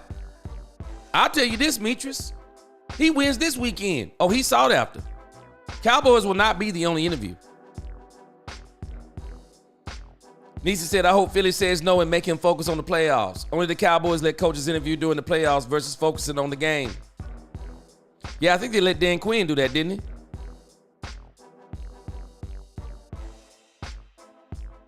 Hubert, yeah, Dak don't have a good quarterback coach. Nope. They need to go snag the quarterback coach from the Eagles. If I'm not mistaken, he was Dak's old quarterback coach in college. Big Sarge, no, we're not forgetting. But I'll tell you this, you know what I'm not forgetting? I'm also not forgetting that Justin Herbert is the quarterback for the Chargers. And I'm also not forgetting that Kellen Moore's most success has been with Dak Prescott. I'm not forgetting any of those things. Yeah, we're not forgetting. Niecy said she sees it grow. She said Jerry will see it growing pains. Like I said, I think Kellen Moore, we can say anything we want to say about Kellen Moore. We're giving all these wins to Mike McCarthy. Kellen Moore was the OC. Kellen Moore was the OC in the Tampa Bay game. Kellen Moore was the OC. And I will argue, based on the facts, Kellen Moore was better with the the Cowboys were better with Kellen Moore. They were better with Kellen Moore. I mean, A.J. Brown reading the book. Boy, that had me rolling. That had me rolling, Niecy. This man over here reading books on the sideline. Big Sergeant, it's diabolical what you said.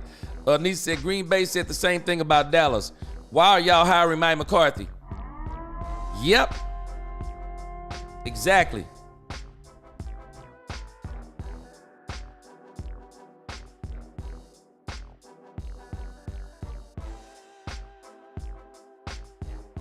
Big Star said, I'm refusing to converse with people who separate from reality. Yes, sir. That's how you have to do it, Big Sarge. Niecy said, based on everything you have said today, I can't believe that once Mike McCarthy got here, this team's strength and conditioning is now understaffed. The team was known for this. It's too much sabotage. I don't know, Niecy. A lot of this stuff with Mike McCarthy don't make sense to me. It just doesn't make sense.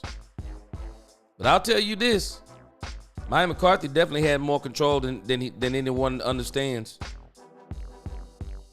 Rex Ryan for coach. I wonder if he's going to be on there. I wonder. What's going on? Appreciate you, Kelvin. No one considering Rex Ryan for coach. Yeah, I'm wondering. I hadn't heard his name asking. I hadn't heard anybody talking about his name. He spent the free agency money on the helicopter.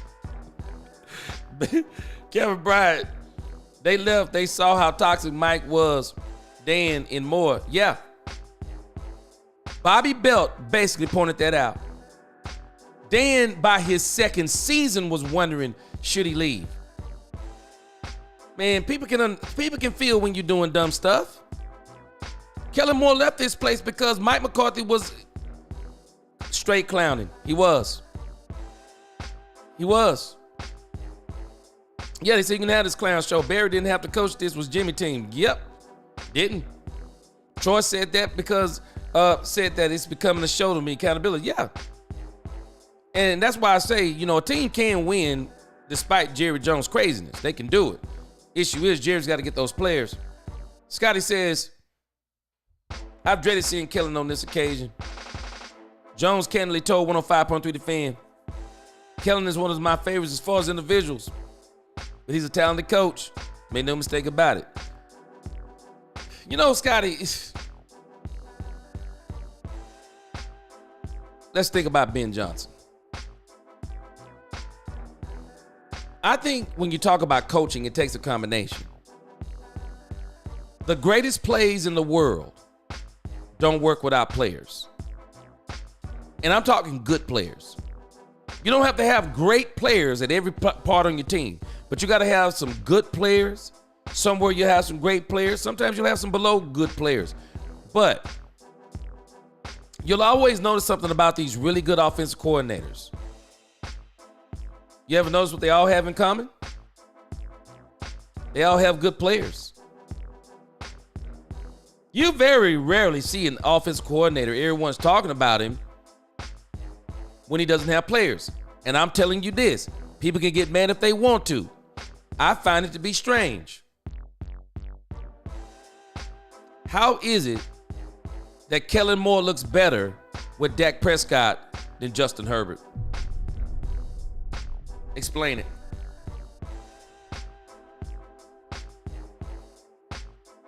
Explain how Dak Prescott looks better with Kellen Moore. Or Kellen Moore looks better with Dak Prescott than he does with Justin Herbert. Did you see what they put at the beginning of this article?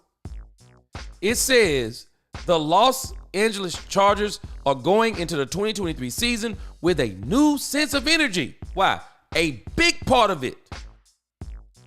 Why do you think they had that energy? Why do you think a big part of it was Kellen Moore? Kellen Moore doesn't throw the ball. He doesn't throw the ball. He doesn't run the ball. He didn't do any of the things that Dak did on the field. You know what they were thinking?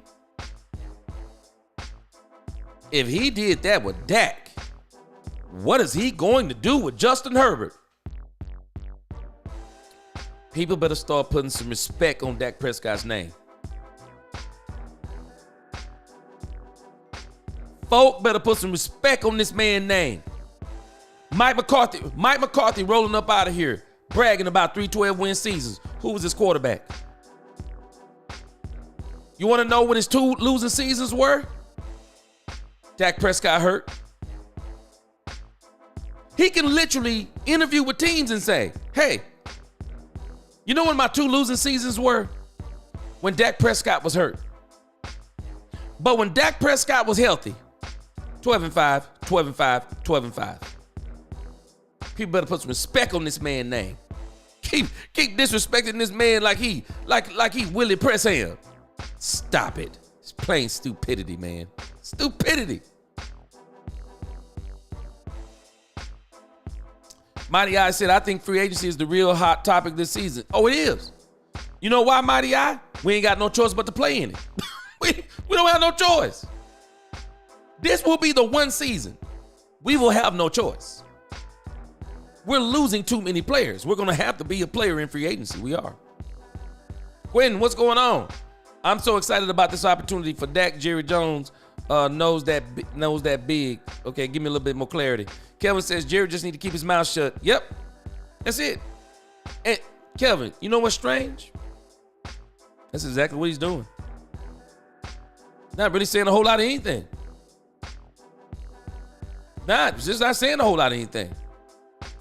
Which is the best thing he can do. Keep everybody in suspense.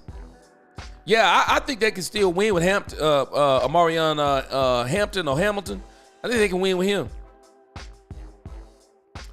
Mighty Eyed, Nick Nash. Who is Nick Nash?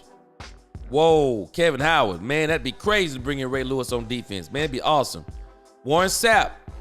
Yep, Warren Sapp could be good for us too. Dak and Mingo is going to shock everybody. I tell you, I see a gift because Dak does what he does. Dak might win MVP. You know what? We're going to see what he is when Dak get back. Let me tell y'all something about Dak Prescott. Dak Prescott wants another wide receiver to throw to other than CeeDee Lamb. Dak sees that as a problem because the only way, and I'm not going to say the only way, but Dak can really keep CeeDee Lamb in check if he had another wide receiver. See, you can keep CeeDee Lamb in check. See, you're going to either shut your mouth and get open, or I'm going to keep throwing the ball to somebody else. You're either going to be mature and get open, or be patient until I throw it to you, or you're not going to get the ball. You can do that with another wide receiver. It'll open up the offense, even for the running game, if you got 2 of them. And then Dak can distribute the ball between CD, a number 2, Jonathan Mingo, hopefully Kevontae Turpin, hopefully Ryan Flanoy. You think about it, the Cowboys have Jonathan Mingo, Ryan Flanoy, keep Kevontae Turpin. So there you have your 3, your 4, and your 5. Go in the draft and get your number 2. Go in the draft and get you a bona fide number 2. Get you a bona fide number 2. Disco Mike Wood from Philadelphia Cowboys fan for life. Yes, sir. Appreciate you. Good job and good information. Michael Wright. Jerry will push Kellen Moore around like he does anyone he has control of, but Bill Parcells and Deion Sanders, they ain't having it. And Kellen Moore head coach will be more of the same.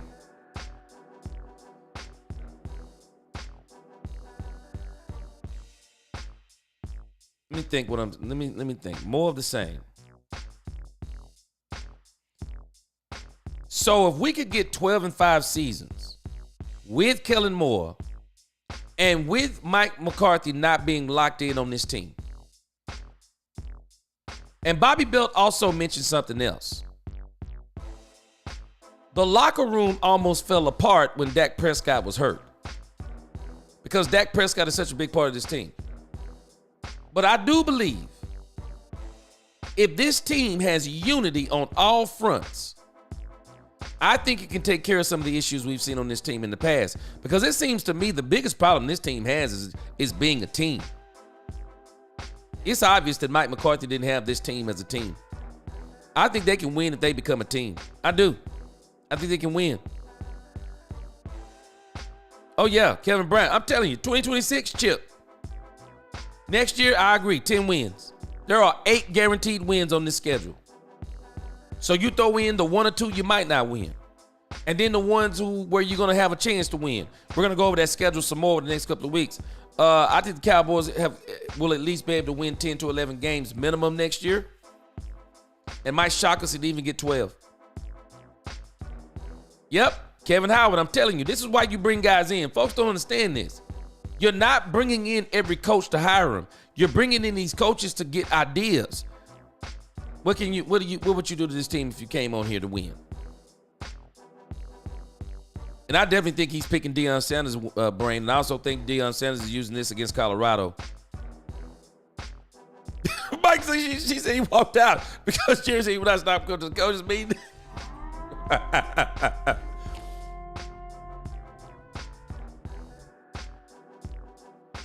Mighty I said college coaches for this for his every year. Give me a little bit more clarity on that part. Yeah, Doug Peterson. I would like to see Doug Peterson. I think Doug Peterson could help. Steve Wilkes for defense coordinator. Wouldn't be mad at that. I wouldn't be mad at Robert Saleh for defense coordinator. I wouldn't be mad at that either. Head coach, more defense. Flores, OC, more too, because he and Dak already know each other. Yeah. Y'all bring in Doug, get Frank Reich as OC. Frank Reich. I'm not too much over. Okay, Campos defense. Okay. Yeah, he gonna get him a yes man. There's no doubt about that. Gee, I can tell what JJ has done the last 25 years. Took a franchise that was once respected and feared, now a clown show. Yep. I'm thinking, Kelvin, I think he's trying to, we're gonna see, but I think he's trying to reverse. Yes, it. Chris Newman, news about the news, for sure. Yep, if Dallas was winning now, imagine what those ratings would be. The ratings are down. The Cowboys are probably helping the NFL to even get,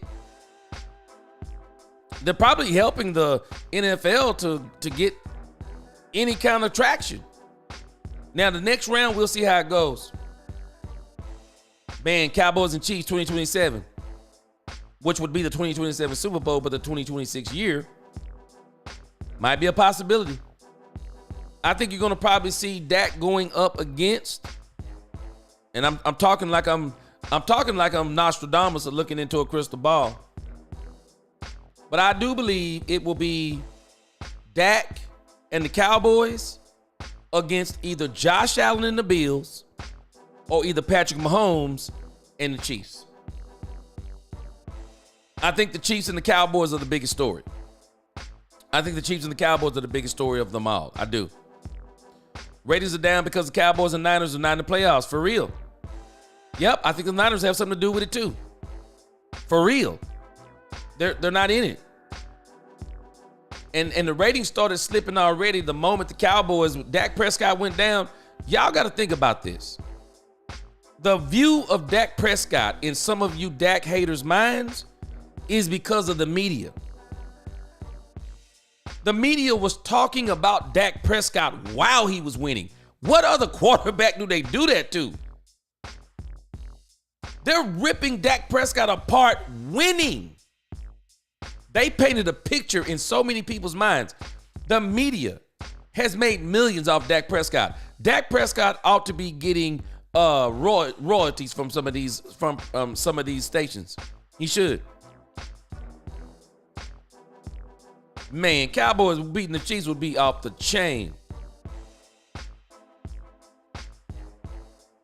Jerry said he never thought he'd hear somebody talk about the Cowboys that made Mark Holmes sound rational. I guess so. Ratings would go through the roof. Yes, sir. I believe him. What other reason do you have not to believe him? What's your reasoning? And the reason why I believe him is because I know one of the people he's talking to is Brian Broaddus. If y'all don't think Brian Broaddus knows a lot about the inner workings of the Cowboys, y'all must not have been listening to Brian Broaddus. The one, he's called a Cowboys insider. You do know what that means, right? You're a Cowboys insider. They're letting you talk to certain people within the organization.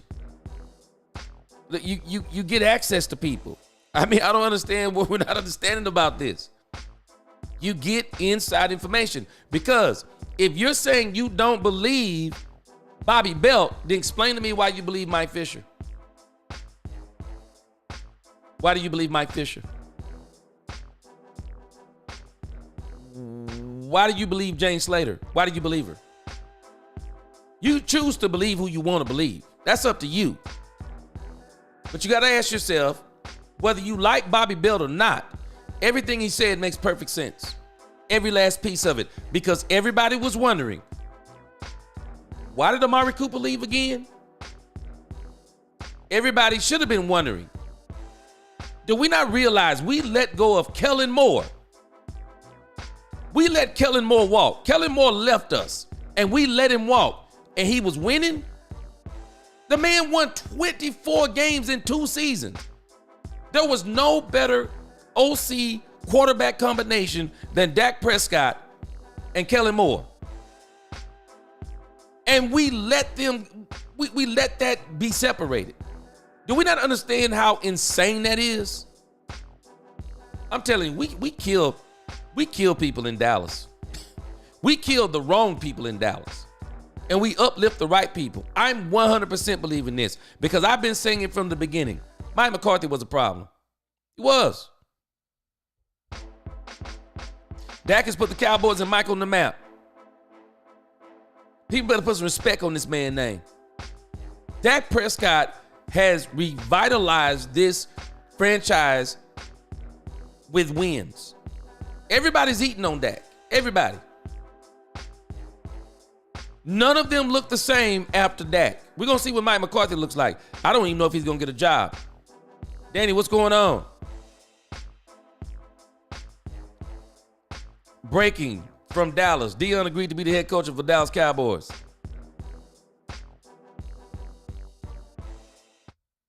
Let's stop the press on this. So you saying that they're saying that Deion agreed to be the coach of the Dallas Cowboys?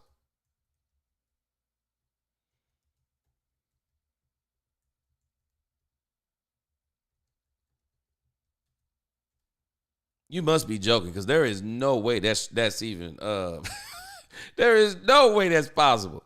I mean, I'm saying it's not possible. It could be, but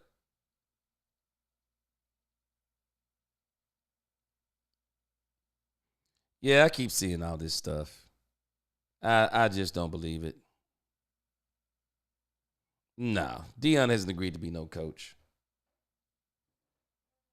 I see what they're doing though. They're trying to, y'all got to understand this. Y'all got to understand the media that we're listening to. This is why a lot of people are no longer listening to a lot of these 4-letter and 3-letter networks. Because a lot of things that they're doing for clicks and things. No. I just do not believe that Deion Sanders is going to come to Dallas. I don't. Quinn Scott said head coach Doug O.C. Moore, defensive Robert. Yeah, I would like for them to bring in Troy Dudley said dream on. Yeah, I'm with you too.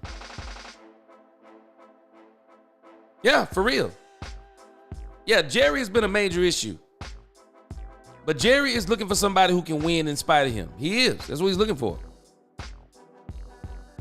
I don't think that Kellen Moore would have got another job if not for Dak. I don't. And Kellen Moore has been riding this Dak Prescott thing, and now he's with the Eagles, and he's still not putting up the video game numbers with Jalen Hurts, but he's working with that running game. So let's not forget Mike McCarthy, assistant head coach Rod Davis being his life coach. helping keep the locker room positive. Interesting. What up? What's going on, Roderick? What's going on? What would ESPN say about when Dak wins the Super Bowl, the other team was trash? Whenever Dak wins, it's going to be everything but Dak. Everything but Dak. Yeah, Nisa, I had to get on this morning after Bobby Belt. I done went into the noon hour, so I'm planning on being back this evening somewhere around 6:30.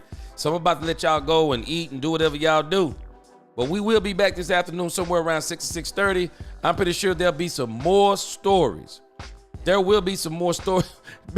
That big cap, yeah. I had to stop and check that out myself. But yeah, Deion ain't coming to no Dallas, man. Deion ain't coming to no Dallas.